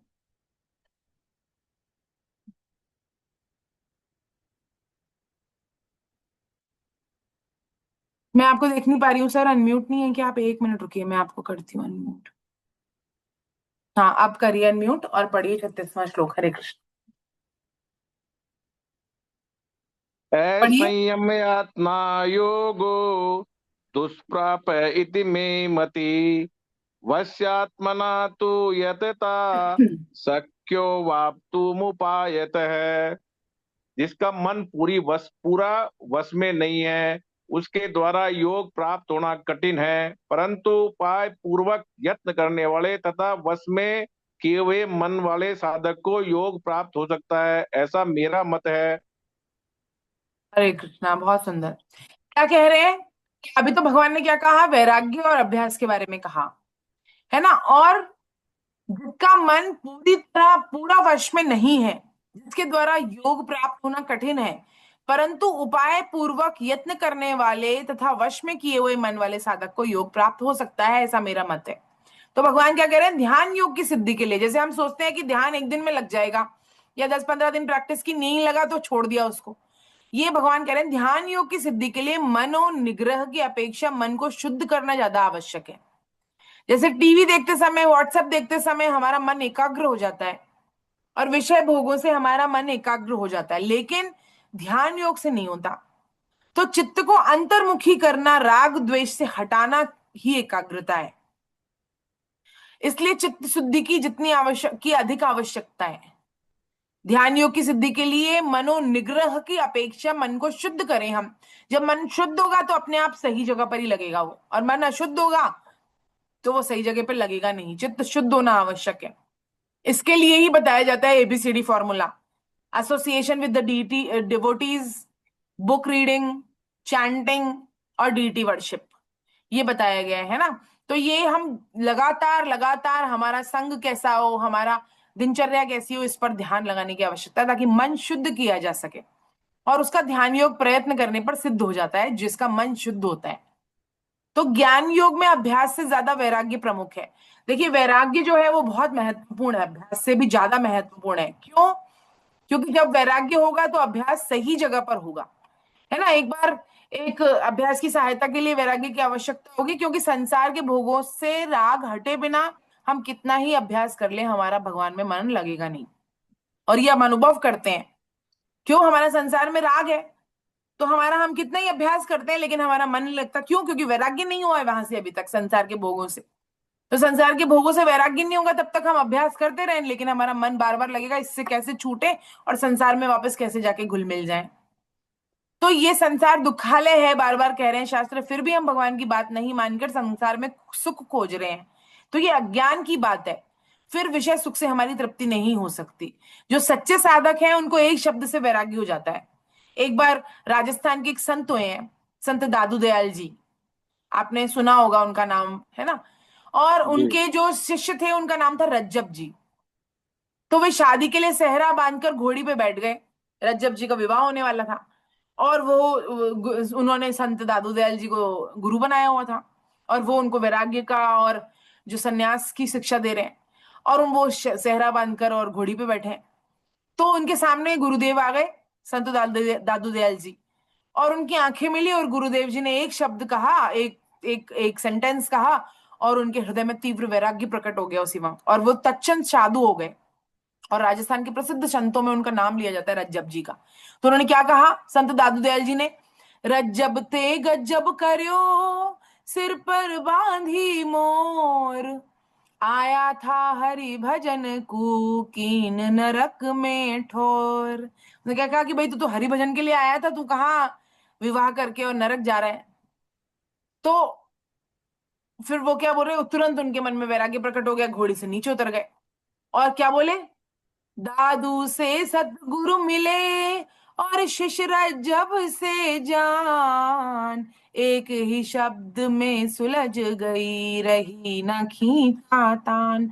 तो उन्होंने तुरंत वैराग्य धारण कर लिया, और उनका चित्त शुद्ध था, क्योंकि तो इसलिए उनके मन में वैराग्य था। और तो उनका अभ्यास भी, ये भगवान यहाँ पर कह रहे हैं, है ना। अन्यथा वैराग्य यदि प्रमुख है, वैराग्य प्रमुख नहीं है और वैराग्य धारण नहीं किया और अभ्यास कर रहे हैं, तो राग रहते हुए परमात्मा की प्राप्ति नहीं हो सकती है। अपितु कोई सिद्धियां तो प्रकट हो सकती हैं हमारे अंदर, लेकिन परमात्मा प्राप्ति बिना राग के, बिना वैराग्य के संभव नहीं है। अगले श्लोक पढ़ेंगे 3, 33, 38 और 39। प्रकाशन गुप्ता सर आप पढ़िए, उसके बाद सर जी। पढ़ेंगे। हाँ। अर्जुन उवाच आयति श्रद्धयोपेतो योगाच चलितमानस अप्राप्य योग संसिद्धि काम गति कृष्ण गच्छति कच्चिनो भये विभ्रष्टस्य छिन्नाभ्रमिव नश्यति अप्रतिष्ठो महाबाहो विमूढ़ो ब्रह्मणपति एतेन मे संशय कृष्ण छेतुमर्हस शेषतः त्वदन्य संशयस्यास्य छेता न युपपद्यते। अर्जुन बोले, हे कृष्ण, जिसकी साधना में श्रद्धा है पर जिसका प्रयत्न शिथिल है, वह अंत में अगर योग से विचलित मना हो जाए तो वह योग सिद्धि को प्राप्त न करके किस गति की ओर चला जाता है। हे महाबाहो, संसार के आश्रय से रहित और परमात्मा प्राप्ति के मार्ग से मोहित अर्थात विचलित इस तरह दोनों ओर से भ्रष्ट हुआ साधक क्या छिन्न भिन्न बादल की तरह नष्ट हो तो नहीं हो जाता है। हे कृष्ण, मेरे इस संदेश का सर्वथा छेदन करने के लिए आप ही योग्य है, क्योंकि इस संशय को छेदन करने वाला आपके सिवाय दूसरा कोई नहीं हो सकता। बहुत सुंदर, हरे कृष्ण। देखिए बहुत सुंदर। अब अर्जुन के प्रश्न ऐसे हैं जैसे कि साधक के प्रश्न प्राय होते हैं। क्या लगता है कि भाई हमको ऐसा नहीं हो, हम संसार भी छोड़ दें और फिर हम वैराग्य भी धारण कर लें और फिर ना माया मिले ना राम, ऐसी स्थिति ना हो जाए हमको कि हम तो यहाँ से तो संसार से तो वैराग्य कर लिया है, हम संसार को भी नहीं भोग पा रहे हैं और फिर भगवान भी नहीं मिले, फिर क्या होगा। भगवान, कई तो कहते हैं भगवान को किसने देखा है, संसार तो दिख रहा है, इसको तो भोगने दो कम से कम। तो उसकी स्थिति, वो अर्जुन का भी प्रश्न है। अर्जुन कह रहे हैं, अर्जुन तो संसार को नहीं भोगना चाहते हैं हालांकि, लेकिन उनका प्रश्न ये इस प्रकार है कि भाई प्रयत्न शिथिल है हमारे, क्यों मन, क्योंकि मन पे संयम नहीं है। तो जिसकी साधन में श्रद्धा तो है, श्रद्धा तो है भाई साधन में, हमारी भी गीता में श्रद्धा है, लेकिन हमारे प्रयत्न जो है वो शिथिल है। शिथिल का अर्थ क्या है कि हम जितना प्रयत्न करना चाहिए ना वह उतने प्रयत्न है नहीं।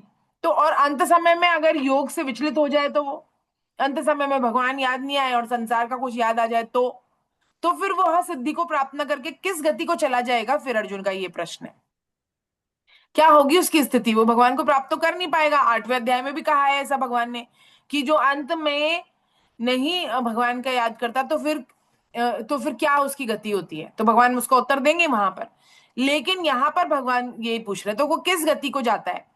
और हे महाबाहो, संसार के आश्रय से रहित परमात्मा प्राप्ति के मार्ग में मोहित अर्थात विचलित इस तरह के दोनों ओर से भ्रष्ट हुए साधक क्या छिन्न छिन्न भिन्न बादल की तरह नष्ट तो नहीं हो जाता, ये पूछ रहे हैं।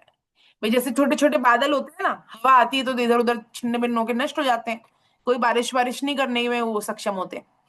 तो कह रहे हैं इस प्रकार इस संदेह का छेदन करें मेरे, और आप ही इसके योग्य हैं, इसके अलावा इस संशय का कोई और छेदन नहीं कर सकता, है ना, ये कह रहे हैं। तो अयति, जिसका संयम शिथिल है, वे ध्यान योग के लक्ष्य को प्राप्त नहीं होंगे, तो उनकी क्या गति होगी। तात्पर्य है कि अंत समय में विचलित होने से भगवान की स्मृति नहीं रही तो कहीं उस साधक का पतन तो नहीं हो जाएगा, वह नष्ट तो नहीं हो जाएगा। आप संपूर्ण प्राणियों की गति को जानने वाले हैं, इसलिए आप ही इस प्रश्न का उत्तर देने के लिए सक्षम हैं, ये कह रहे हैं। तो कह रहे हैं अंत समय में योग से विचलन का अर्थ क्या है, योग भ्रष्ट। और योग भ्रष्ट सुनने में हमको लगता है कि कोई योग भ्रष्ट है, भ्रष्ट आदमी है कोई, नहीं ऐसा नहीं है, ये बहुत ऊंची स्थिति है ना। योग भ्रष्ट बहुत ऊंची स्थिति है ना। कई संत महापुरुष, उनका जन्म हुआ है यहाँ पर और शुरू से उनके मन में वैराग्य प्रकट है, तो इसका अर्थ क्या है, पूर्व जन्म में उनका, अंत समय में उनकी कोई ना कोई दूसरी स्थिति हो गई, लेकिन उन्होंने बहुत प्रयास किया भगवान को प्राप्त करने का। तो वो कौन सी स्थिति में, योग भ्रष्ट की स्थिति में, इसलिए उनको ये वाला जन्म मिला इस बार। तो भगवान कह रहे हैं योग भ्रष्ट कोई साधारण स्थिति नहीं है। स्वामी जी कहते हैं योग भ्रष्ट की, योग की महिमा है यहाँ पर, भ्रष्ट की महिमा नहीं है। ये यहाँ पर योग मुख्य है, भ्रष्ट मुख्य नहीं है। और परमात्मा प्राप्ति का निश्चय करके कोई भी साधन में लगता है, यह कोई साधारण बात नहीं है।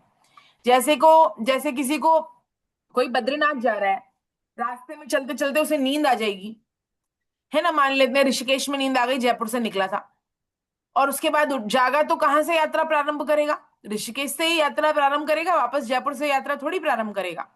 तो बस वैसे ही योग भ्रष्ट की स्थिति है कि इस जन्म में जितना साधन कर लिया वो साधन ज्यों का त्यों संचय हो जाता है, और दूसरे जन्म में वही साधन सामग्री, पुरानी साधन सामग्री यथावत मिलती है उसे, और वहां से उसकी आगे की यात्रा प्रारंभ होती है। ये ध्यान योगी का प्रकरण है, क्योंकि भक्त तो कभी भी विचलित होता नहीं है, भक्तों को तो भगवान का बल होता है। और ध्यान योगी में भी भक्ति के संस्कार हो सकते हैं, जैसे भक्त ध्यान योगी किसका ध्यान करे, भगवान श्री कृष्ण का ध्यान करे तो भक्ति योगी है। और योग कोई सा भी हो, लेकिन किसी सूक्ष्म कारण के कारण, सूक्ष्म कामना के कारण अंतिम समय में विचलन हो भी गया तो भी उसका पतन नहीं होता, ऐसा आश्वासन भगवान श्री कृष्ण देते हैं। और ऐसी योग की महिमा है।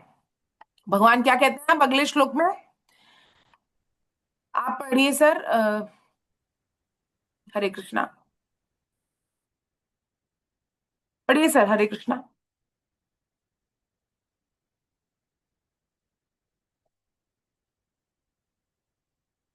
हरे कृष्णा। हरे कृष्णा पढ़िए। श्लोक आया नहीं है अभी। अच्छा, श्लोक में लगाती हूँ, एक मिनट। हाँ, 40वां श्लोक। भगवान, हाँ। श्री भगवानुवाच पार्थनेवेह नामुत्रे विनाशस्तस्य विद्यते न हि कल्याण कृतश्चित् दुर्गतिम तात गच्छति। श्री भगवान बोले, हे प्रथानंदन, उसका न तो इस लोक में और परलोक में ही विनाश होता है, क्योंकि हे प्यारे, कल्याणकारी काम करने वाला कोई भी मनुष्य दुर्गति को नहीं जाता। नहीं जाता है। भगवान कितनी सुंदर बात कर रहे हैं। हरे कृष्णा। भगवान कह रहे हैं कि हे प्रधानंदन, उसका ना तो इस लोक में ना परलोक में विनाश होता है, क्योंकि हे प्यारे, कल्याणकारी काम करने वाले मनुष्य की कभी भी दुर्गति नहीं होती है। भगवान ने ये कथन कह दिया है तो हमें ये समझ जाना चाहिए कि हम श्रीमद् भगवत गीता पढ़ रहे हैं, जितनी यात्रा हमने आगे कर ली है तो वो संचय हो गई है, हमारी कभी दुर्गति नहीं हो सकती है।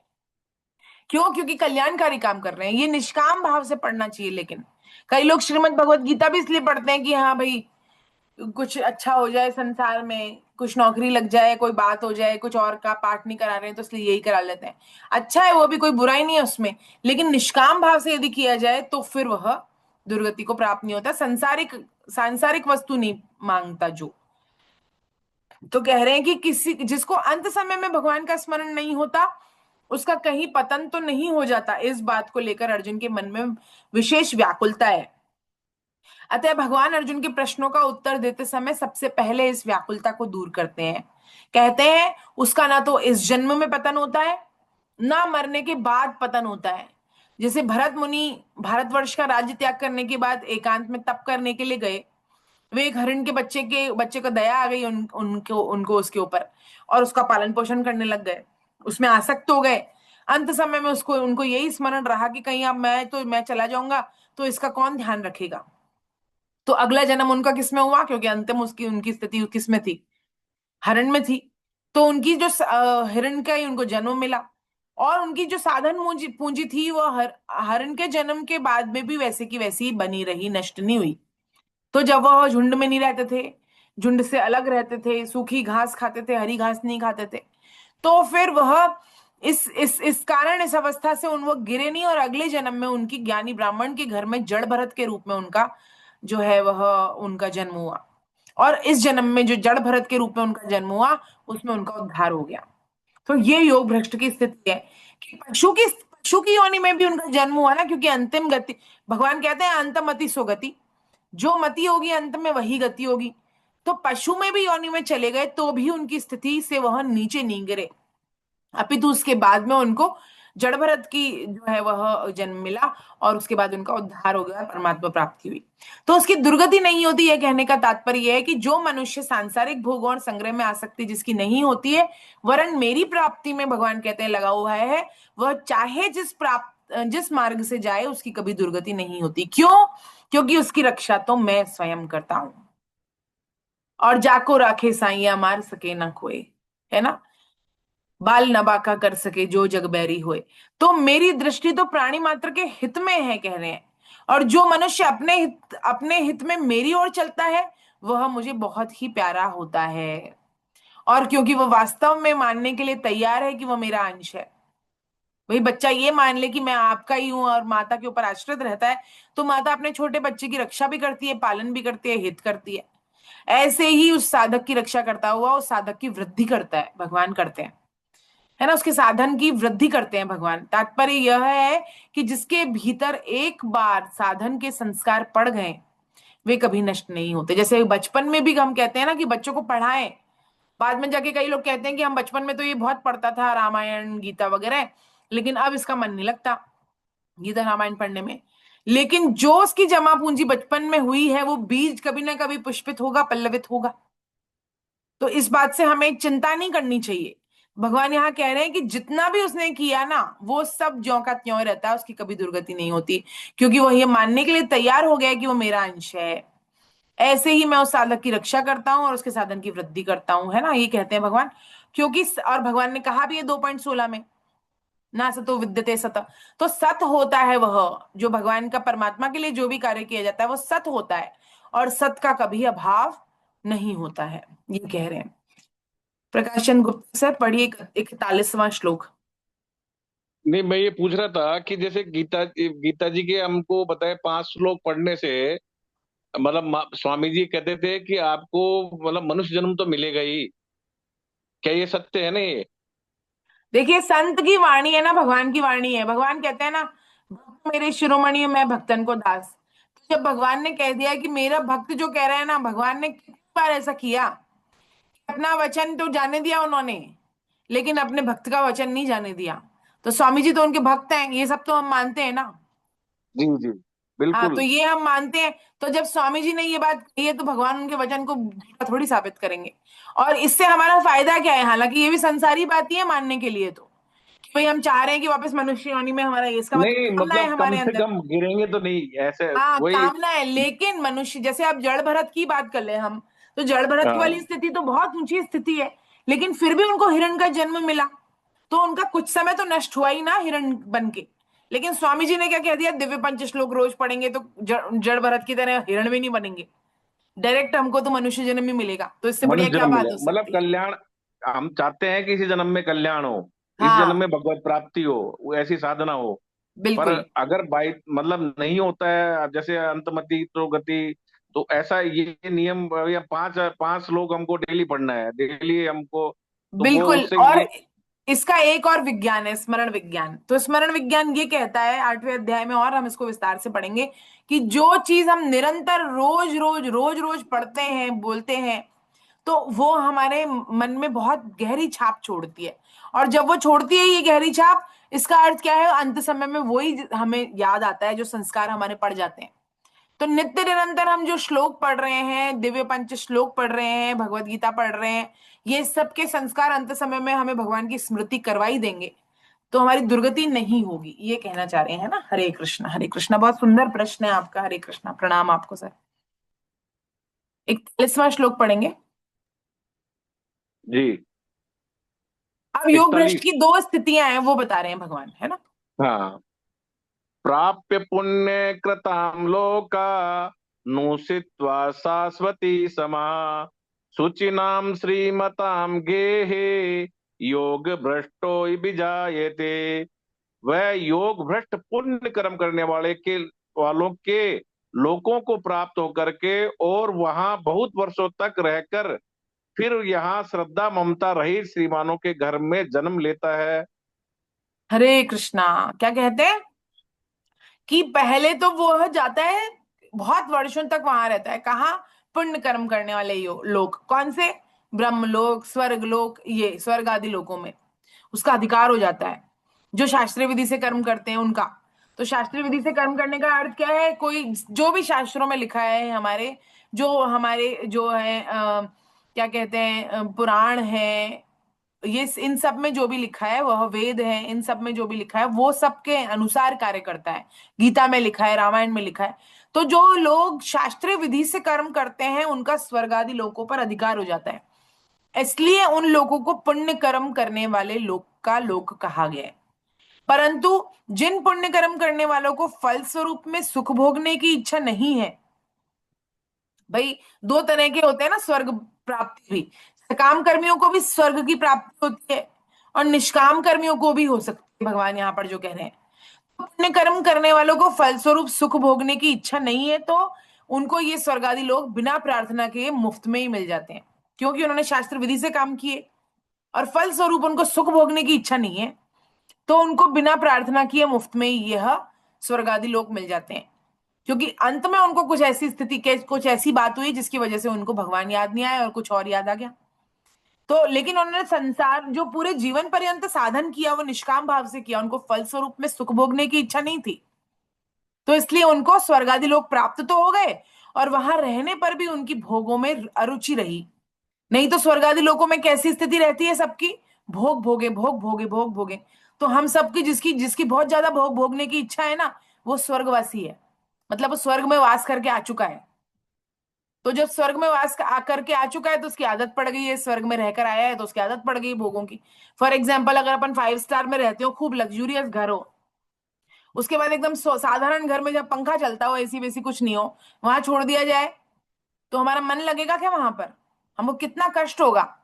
तो वैसी स्थिति स्वर्ग लोकों वालों की यहाँ होती है, उनको भोग भोग भोग चाहिए बहुत सारे।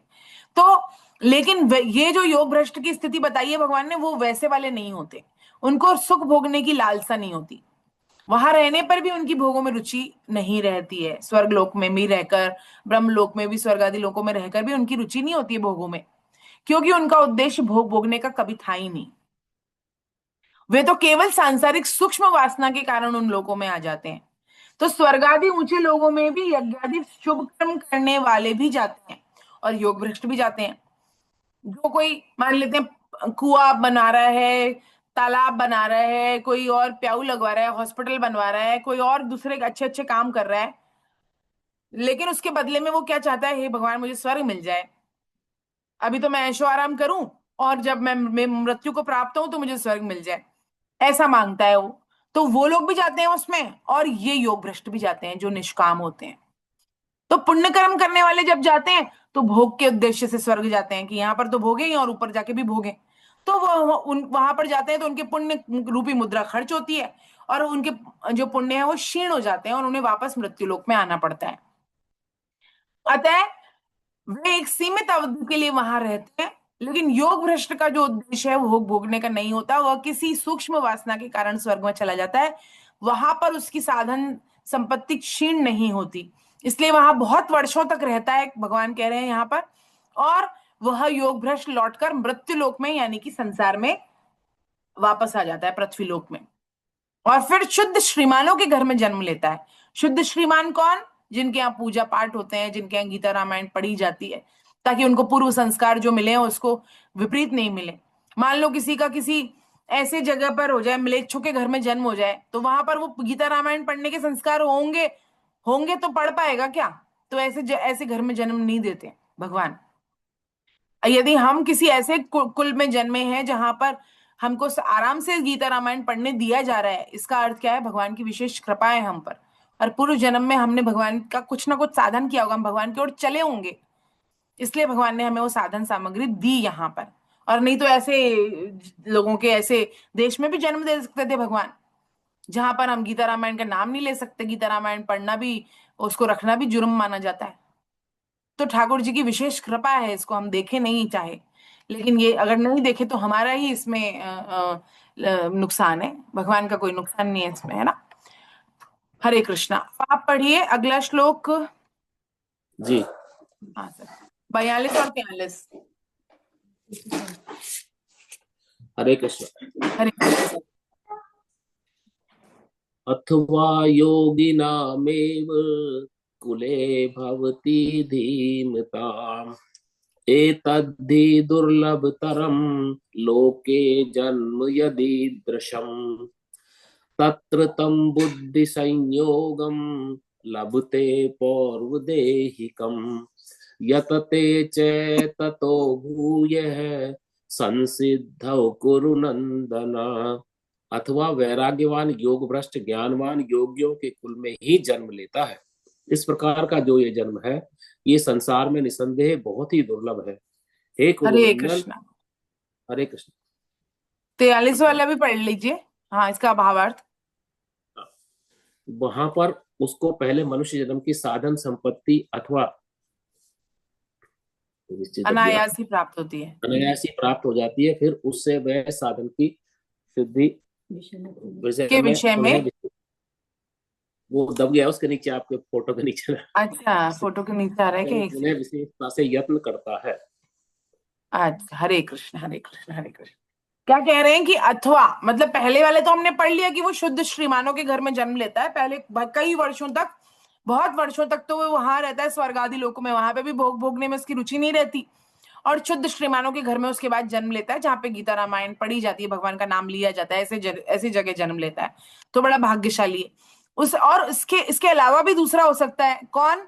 जो बिल्कुल वैराग्यवान योग भ्रष्ट है, यानी कि ज्ञानवान योगी था वो। तो भगवान कह रहे हैं कि वो वैराग्यवान जो योग भ्रष्ट है, जिसके अंदर वैराग्य था, शुरू से ही वैराग्य था। भाई एक तो था जो कि शास्त्रों के अनुसार कर्म कर रहा था, भोग भोगने की उसकी रुचि नहीं थी, लेकिन तीव्र वैराग्य नहीं था उसके अंदर, है ना, इसके पहले वाला जो स्थिति बताई। लेकिन ये 42वें श्लोक में जो भगवान बता रहे हैं उसके अंदर तीव्र वैराग्य था, वैराग्यवान योग भ्रष्ट। तो वो ज्ञानवान योगियों के कुल में जन्म लेता है। अब वो स्वर्ग लोक जाकर भी अपना जो है वह नष्ट नहीं करता, समय उसका समय नष्ट नहीं होता वहां पर भी, क्योंकि जो पहले वाला योग भ्रष्ट था वह तो क्या कर रहा है, वो तो पहले कहां जा रहा है, स्वर्ग लोक जा रहा है। स्वर्ग लोक में तो समय नष्ट ही होता है, चाहे वह वहां पे भोग भोग रहा नहीं है, लेकिन फिर भी उसको डायरेक्ट तो जन्म नहीं मिला, क्योंकि मनुष्य जन्म के द्वारा ही भगवान की प्राप्ति की जा सकती है, ये तो हम सब जानते हैं ना, गीता के साधक है। तो ये जो योग भ्रष्ट है, जो वैराग्यवान योग भ्रष्ट है, वो कह रहे हैं ज्ञानवान योगियों के कुल में जन्म लेता है, इस कारण जो यह जन्म है वो संसार में निस्संदेह बहुत ही दुर्लभ है। तो अन्य साधन जिसके अंदर वासना नहीं है, तीव्र वैराग्य है, जो भगवान को पाने के उद्देश्य से ही साधना में रहते हैं, किंतु किसी कारण से योग भ्रष्ट हो जाते हैं, तो वह स्वर्ग आदि लोकों में उन्हें नहीं जाने पड़ता, प्रत्युत सीधे ही वो योगियों के कुल में जन्म लेते हैं।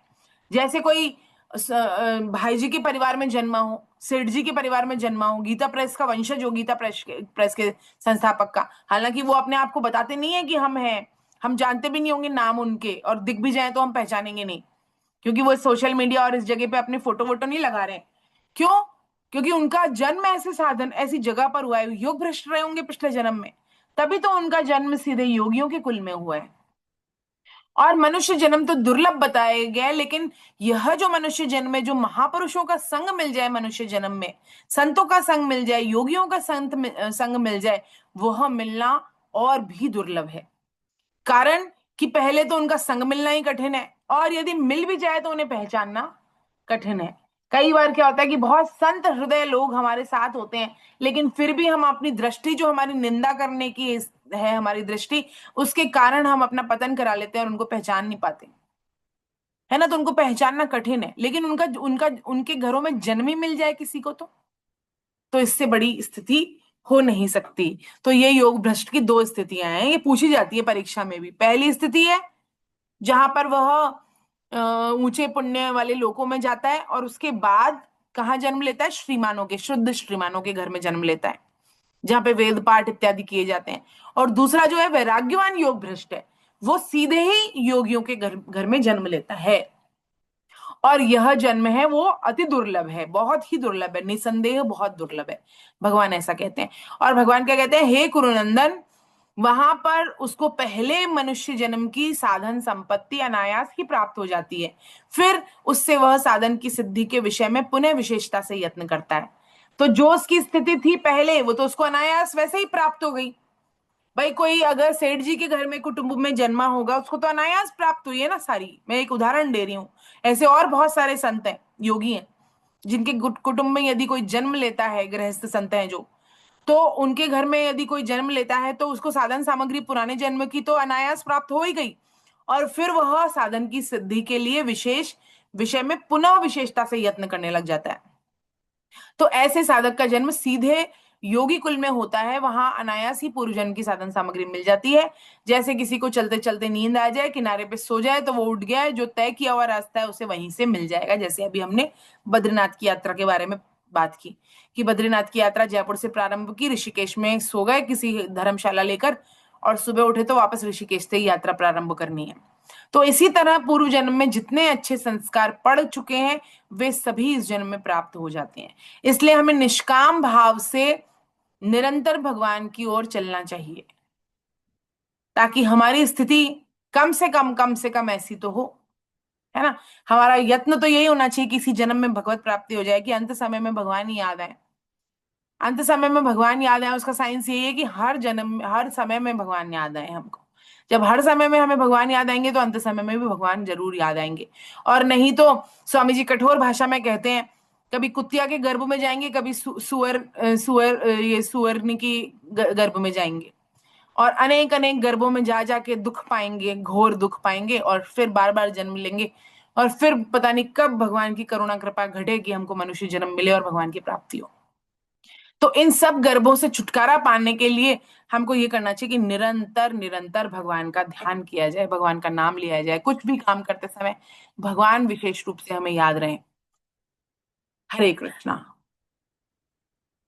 अगला श्लोक पढ़ेंगे प्रकाशन गुप्ता सर, आप पढ़ेंगे 44वां और 45वां। जी। पढ़िए पढ़िए। हम्म। क्या फोटो में दब रहा है क्या ये? मैं इसको हटाऊं फोटो को यहाँ से? नहीं नहीं, क्या चीज? जो हिंदी का अर्थ है वो अब ये। नहीं नहीं, ठीक है ठीक है। हाँ पढ़िए, पूरा पढ़िए। हरे कृष्ण। हरे कृष्ण। पूर्वाभ्यासेन तेनैव ह्रियते यैव सोऽपि स जिज्ञासुरपि योगस्य शब्द ब्रह्माति वर्तते प्रयत्नादयत मानस तु योगी संसुद किल विषय अनेक जन्म संसिद्ध ततो याति पराम गतिम।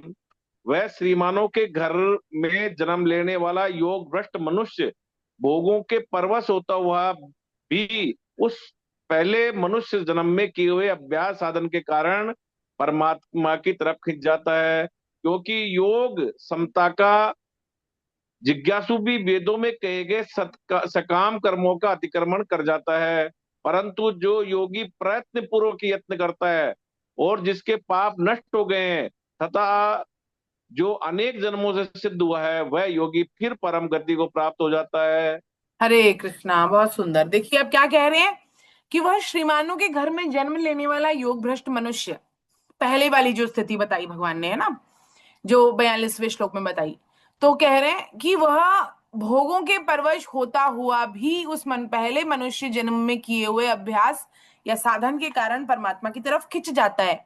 क्योंकि योग समता की जिज्ञासु भी वेद में कहे हुए सकाम कर्मों का अतिक्रमण कर जाता है। कह रहे ना कि समता का थोड़ा सा भी अनुष्ठान जो है वह नष्ट नहीं होता, उसका अनुष्ठान भी जो है वह ऐसा फल देने वाला है जो कभी नष्ट नहीं होता। कहा गया है ना, ये तीसरे श्लोक में, चौथे अध्याय में भी कहा गया है, तीसरे अध्याय में भी कहा गया है। तो इसका अर्थ क्या है? योगियों के कुल में जन्म लेने वाले योग भ्रष्ट की जैसी साधन सुविधा उसे मिलती है, जैसा वातावरण उसे मिलता है, जैसा संग उसे मिलता है, वैसा सब कुछ यद्यपि उन श्रीमानों के घर में जन्म लेने वाले योग भ्रष्ट को प्राप्त नहीं होता, परंतु फिर भी श्रीमानों के जन्म घर में वैसा जरूरी नहीं है प्राप्त हो, लेकिन फिर भी उसके जो पिछले जन्म के अभ्यास के कारण इस नए जन्म में वो भगवान की तरफ जबरदस्ती खिंच जाता है। शुद्ध आचरण तो होता है सबका उसके घर में, लेकिन उसकी विशेष खिंचाव होता है उसका भगवान की ओर। तो योग भ्रष्ट बहुत विशेषता वाले मनुष्य का नाम है। हजारों मनुष्यों में से कोई एक सिद्धि के लिए यत्न करता है, भगवान ने 7वें अध्याय के तीसरे श्लोक में भगवान कहेंगे, है ना, उसमें से भी कोई विरला ही मुझे प्राप्त करता है। तो जो हजारों मनुष्यों में से कोई एक सिद्धि के लिए यत्न करता है ना, वह योग भ्रष्ट है। 7.3 में भगवान कहेंगे। तो ऐसा साधक ही योग भ्रष्ट हो सकता है जो हजारों मनुष्यों में से सिद्धि के लिए यत्न कर रहा है, भगवान की प्राप्ति के लिए यत्न कर रहा है। तो हम सब वो साधक कम से कम हमें बनना चाहिए। और योग में लगने वाले जो है उसकी महिमा विशेष है। क्यों? क्योंकि इस योग का जिज्ञासु भी सकाम कर्मों को पार कर जाता है और ऊंचे से ऊंचे ब्रह्म लोक में भी उसकी अरुचि हो जाती है। कुछ आसान बात नहीं है ये। हमारे सामने करोड़ रुपया हो, खूब सुख सुविधा हो, लग्जरी गाड़ी हो, है ना, सब अच्छा भरा पूरा परिवार हो, और फिर हमारी उससे अरुचि हो जाए, बड़ा कठिन है। क्योंकि सब बढ़िया है तो फिर कैसे अरुचि हो जाए उससे? तो ब्रह्मलोक में कोई बढ़िया नहीं है क्या? कुछ स्वर्गलोक में बढ़िया नहीं है, लेकिन फिर भी उसकी उससे अरुचि हो जाती है। क्यों? क्योंकि उससे ऊपर की विलक्षण जो तत्व है वह उसका उसका अनुभव हो जाता है उसको। तो फिर वह उसकी अरुचि हो जाती है नीचे वाली सब चीजों में। भगवान में उसकी रुचि हो गई तो फिर ब्रह्मलोक में क्या रुचि रहेगी? भगवान तो सब लोगों से ऊंचे हैं, तो वहां उसकी रुचि होती है। तो ब्रह्मलोक भी पुनरावृत्ति वाला है। 8.16 में कहेंगे कि सब लोकों से, पाताल लोक से और नीचे के लोकों से लेकर ब्रह्म लोक तक सभी पुनरावृत्ति वाले हैं। 8.16 में भगवान कहेंगे। और यह अपुनरावृत्ति का साधक है। ये तो भगवान की ओर जाना चाहता है, तो ये तो अपुनरावृत्ति का साधक हुआ। तो जब योग के जिज्ञासु की इतनी महिमा है, तो समता युक्त योग भ्रष्ट की कितनी महिमा होनी चाहिए, वो भगवान यहां कह रहे हैं। भगवान ने क्या कहा है श्लोक में 44वें में? क्योंकि योग यानी कि समता का जिज्ञासु भी वेदों में कहे हुए सकाम कर्मों का अतिक्रमण कर जाता है। तो जो समता में स्थित है ना, वह योग भ्रष्ट, वह महिमा, योग का जो जिज्ञासु है ना, वो इतना महान है। तो जो समता में स्थित है, समता युक्त योग भ्रष्ट है, उसकी तो और विशेष महिमा है। और 45वें श्लोक में भगवान क्या कह रहे हैं? परंतु जो योगी प्रयत्न पूर्वक यत्न करता है और जिसके पाप नष्ट हो गए हैं, तथा जो अनेक जन्मों के संग से संसार की ओर खिंचता है, अगर वह शूरवीरता से भोगों का त्याग कर दे तो फिर भगवान को प्राप्त कर लेता है। तो क्या करे वह? कि पुण्य लोगों से श्रीमानों के घर आने वाले योग भ्रष्ट पूर्वाभ्यास के कारण भगवान की ओर खिंचते हैं, और भगवान वर्तमान में भोगों के संग से संसार की ओर खींचते हैं। लेकिन यदि वह क्या करे? भोगों का त्याग कर दे, क्योंकि पूर्व के संस्कार कैसे हैं? उसके भगवान की ओर खींचने के हैं। और वर्तमान में कैसे संस्कार हो सकते हैं?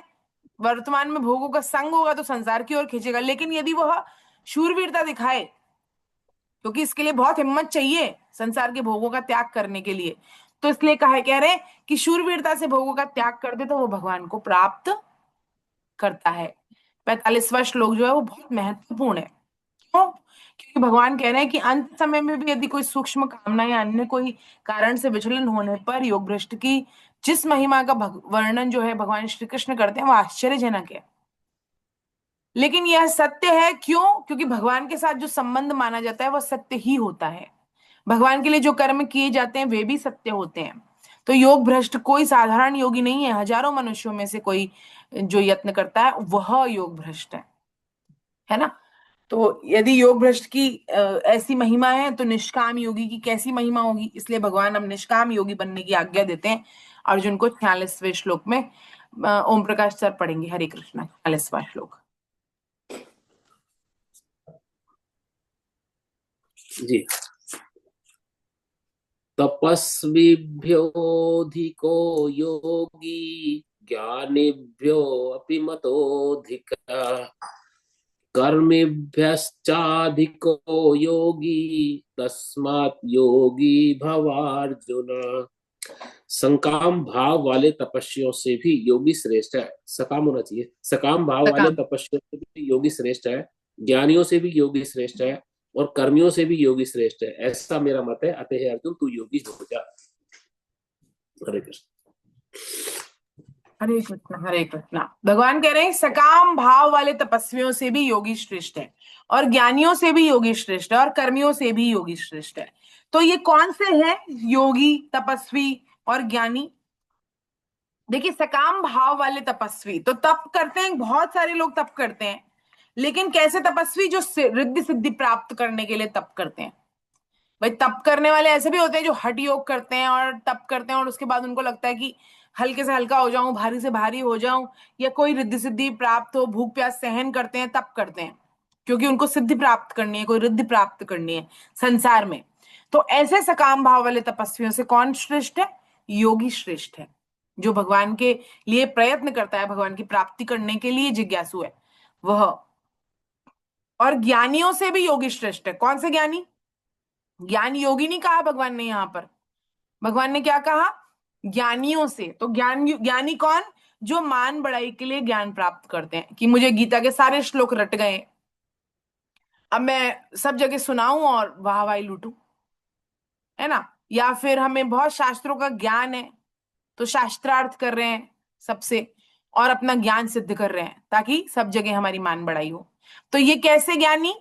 ऐसे ज्ञानियों से कौन श्रेष्ठ है? योगी, जो भगवान की ओर चलने का प्रयास कर रहा है। अभी योग हुआ नहीं है उसको, लेकिन वह योगी श्रेष्ठ है।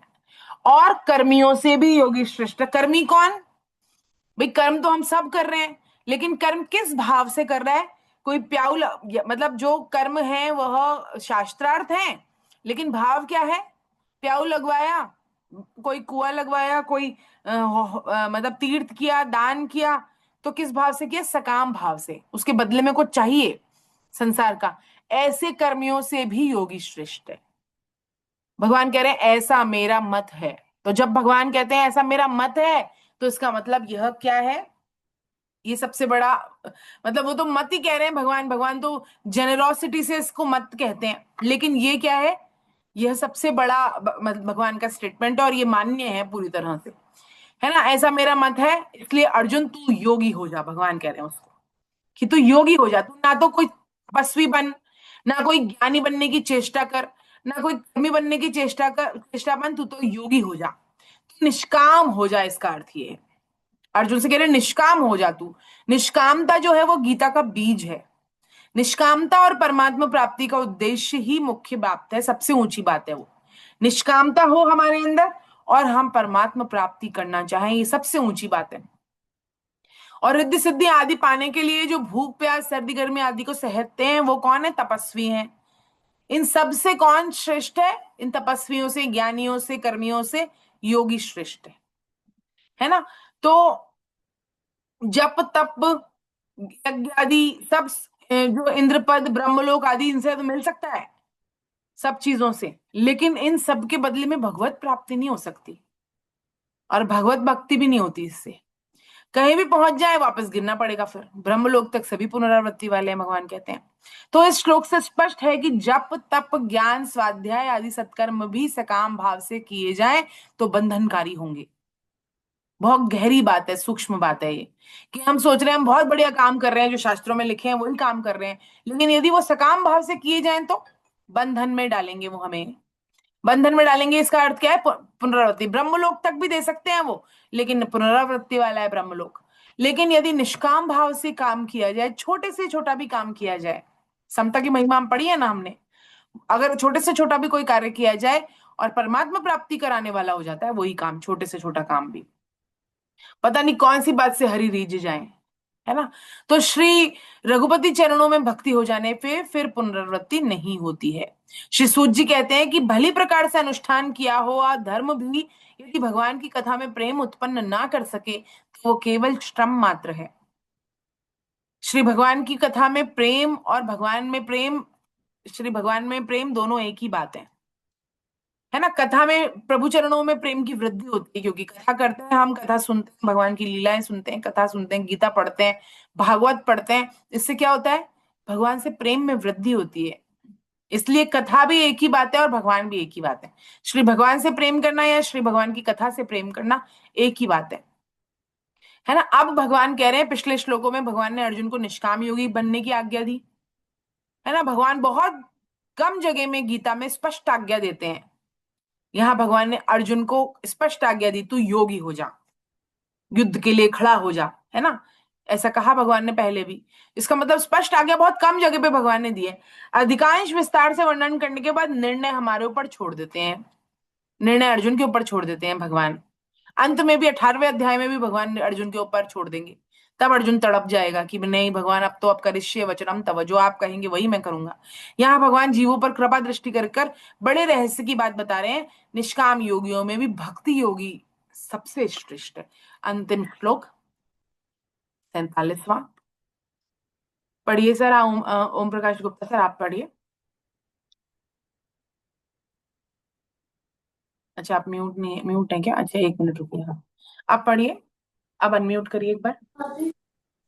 योगिनामपि सर्वेषां मतगतेनान्तरात्मना श्रद्धावान् भजते यो मां समे युक्ततमो मतः। संपूर्ण योगियों में भी जो श्रद्धावान भक्त मुझ में तल्लीन हुए मन से मेरा भजन करता है, वह मेरे मत में सर्वश्रेष्ठ योगी है।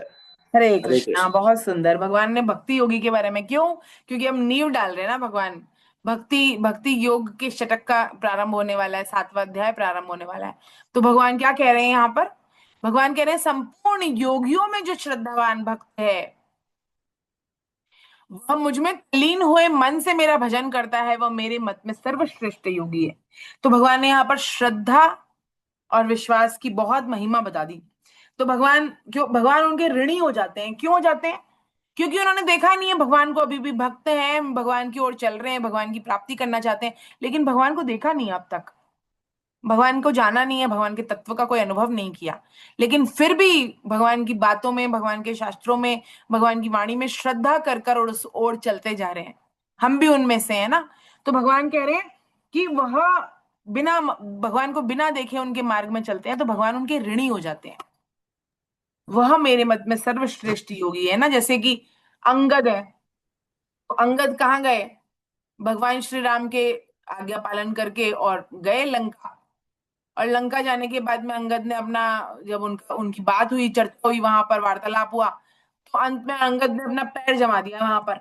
और अंगद ने कहा कि अब मेरा पैर जो हिलाएगा ना, अगर किसी ने मेरा पैर हिला दिया, तो श्री राम भगवान जो है वह सीता माता को लेने नहीं आएंगे। अब इतनी बड़ी बात कह दी उन्होंने, भगवान को साक्षी रख के तो कह दी ये वाली बड़ी बात। तो किस बात पे? श्रद्धा और विश्वास रख के, कि जब मैंने यहाँ पैर जमा दिया तो मेरे अंदर का बल नहीं है ये, लेकिन मेरे भगवान के नाम का बल है। जब मैंने जय श्री राम कहकर ये पैर जमा दिया है, तो अब भगवान इसको हिलने नहीं देंगे। तो लंका में कैसे कैसे बड़े बड़े राक्षस थे, लेकिन फिर भी वह, रावण की तो बात ही निराली थी, लेकिन उसके अलावा भी छोटे मोटे राक्षस भी अंगद का तो पैर आराम से हिला देते। लेकिन क्योंकि उन्होंने भगवान का बल दिखाया, तो भगवान ने उनको अपना बल दिया। और फिर भगवान कहते हैं ऐसे जो योगी हैं वह सर्वश्रेष्ठ योगी हैं। सर्वश्रेष्ठ योगी भगवान ने उनको कह दिया, है ना। और तो इस तरह से हमारा जो अध्याय है वो पूर्ण होता है यहाँ पर। एक मिनट, इसमें कोई कथा भी दे रखी है क्या? हरे कृष्णा। हाँ, तो भक्त में श्रद्धा और विश्वास मुख्य है। भक्त को भगवान की बात पर बिना अनुभव के भी स्वयं के जैसा विश्वास रहता है, श्रद्धा रहती है, जिसके कारण उसके मन में मन बुद्धि, हम सब जो है ना भगवान की भक्ति में लग जाते हैं। किसी भी तरह का कोई विचलन, कुतर्क, संशय, भ्रम उसके मन में नहीं आता। यदि कोई भूल चूक होती भी है, तो भगवान उसका उंगली पकड़कर और उसके हृदय में सत्प्रेरणा देकर वापस से उसको खड़ा कर देते हैं। क्योंकि भगवान का तो, हमारा बल तो कच्चा रह सकता है, लेकिन भगवान का बल पक्का होता है ना। तो यहाँ पर श्री कृष्ण जो है वह भक्ति योग का सर्वश्रेष्ठ बताकर भक्ति का बीजारोपण करते हैं। अब आगे के 6 अध्यायों में भक्ति की रहस्यमयी चर्चा की जाएगी, इसलिए। और भगवत गीता के 6 अध्याय, इसको मध्य शतक भी कहा जाता है, जो 7वें अध्याय से लेकर और 12वें अध्याय तक है। विशेष विशेष इसमें महिमा है इसकी, तो इसको बिल्कुल भी मिस नहीं करना चाहिए, क्योंकि हमारा उद्देश्य क्या है कि भगवान के श्री चरणों में हमारी प्रीति हो जाए। और भक्ति योग जो है वो उसके लिए बहुत सुगम मार्ग है। भक्ति योग के द्वारा ये सरलता से हो जाता है। जो हम सोच रहे हैं ना, ये योग किया जाए, वो योग किया जाए, इसके द्वारा भगवान की प्राप्ति की जाए, तो ये बहुत कहेंगे भगवान, है ना, आगे भी, कि भक्ति ऐसी है सुसुखम प्रत्यक्षावगम, यानी कि प्रत्यक्ष फल देने वाली है, सुख पूर्वक हमारी सिद्धि करवा देने वाली है, भगवान की प्राप्ति करा देने वाली है, ऐसी भक्ति है। तो ये जो 6 अध्याय हैं अगले, वह सब इस पर ही आधारित है ना। ये हमारा जो ये अध्याय है, सुंदर अध्याय पूर्ण होता है ध्यान योग।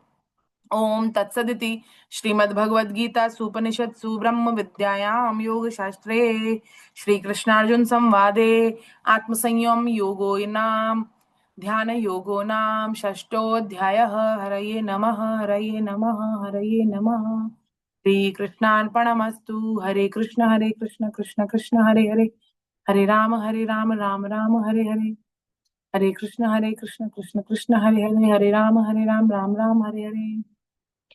नारायण नारायण नारायण नारायण। आज हम यही पूर्ण करते हैं, नया अध्याय अगली क्लास में प्रारंभ करेंगे। हरे कृष्णा। आप सबको अनम्यूट कर रही हूँ, कीर्तन करेंगे।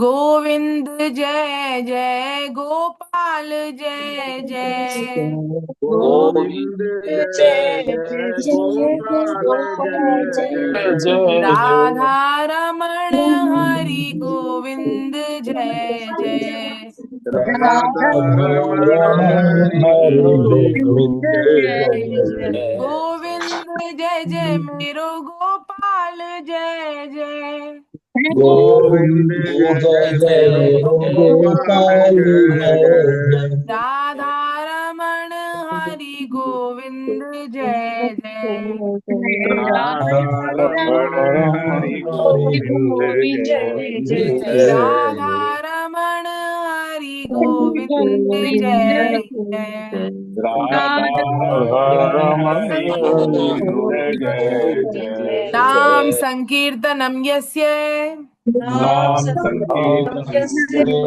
सर्व पाप प्रणाशनम सर्व पाप प्रणाशनम प्रणामो दुःख समनस्तम प्रणामो दुख समनस्तम नमामि हरिम परम।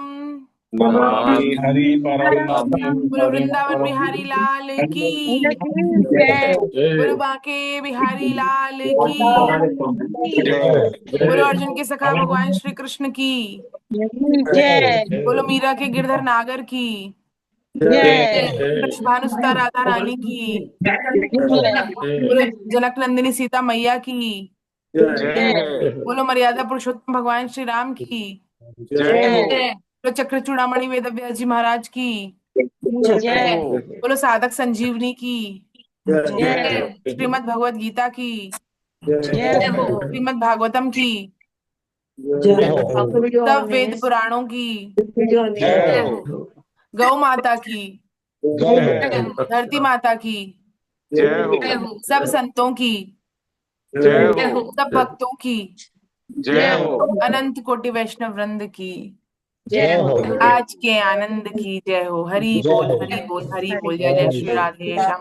हरे कृष्णा। आप सभी साधकों के चरणों में मेरा साष्टांग दंडवत प्रणाम। हरे कृष्णा स्वीकार करें। आपका कोई प्रश्न है इस अध्याय से संबंधित तो आप पूछ सकते हैं। हरे कृष्ण। एक चीज ये मैं पूछ रहा था दीदी हाँ हाँ हरे कृष्णा सर।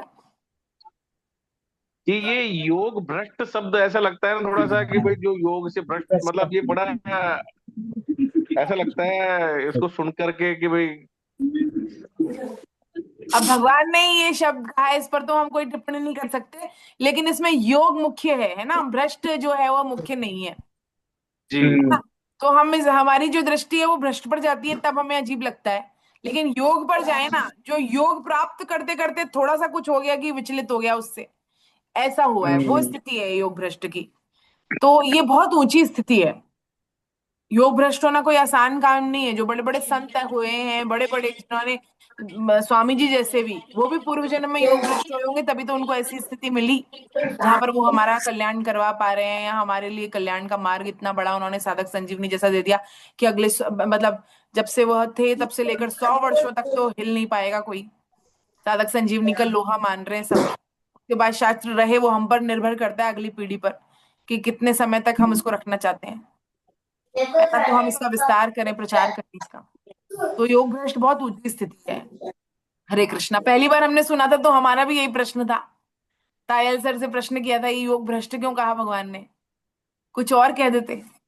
लेकिन भगवान ने जो कहा है वो सही है। हमारी बुद्धि की सूक्ष्मता है, भगवान हमारी बुद्धि की अज्ञता है, जिसके कारण समझ नहीं आया अगर हमको, जी जी जी है ना। हरे नहीं कृष्ण। वो भगवान ने जो कहा है वो तो हाँ मतलब यूनिवर्सल ट्रूथ है। बिल्कुल। हाँ भ्रष्ट इसलिए कहा है कि अगर हम योग से हटते हैं तो वो हमारा ध्यान जो है ना वो ज्यादा योग पे ही रहे। भ्रष्ट सब सुनते ही हम जो है सचेत हो जाते हाँ, हैं। और भ्रष्ट ना हो, हम योगी बन जाए हम तो इसी जन्म में। तो भगवान तो कह रहे हैं ना, तू योगी हो जा।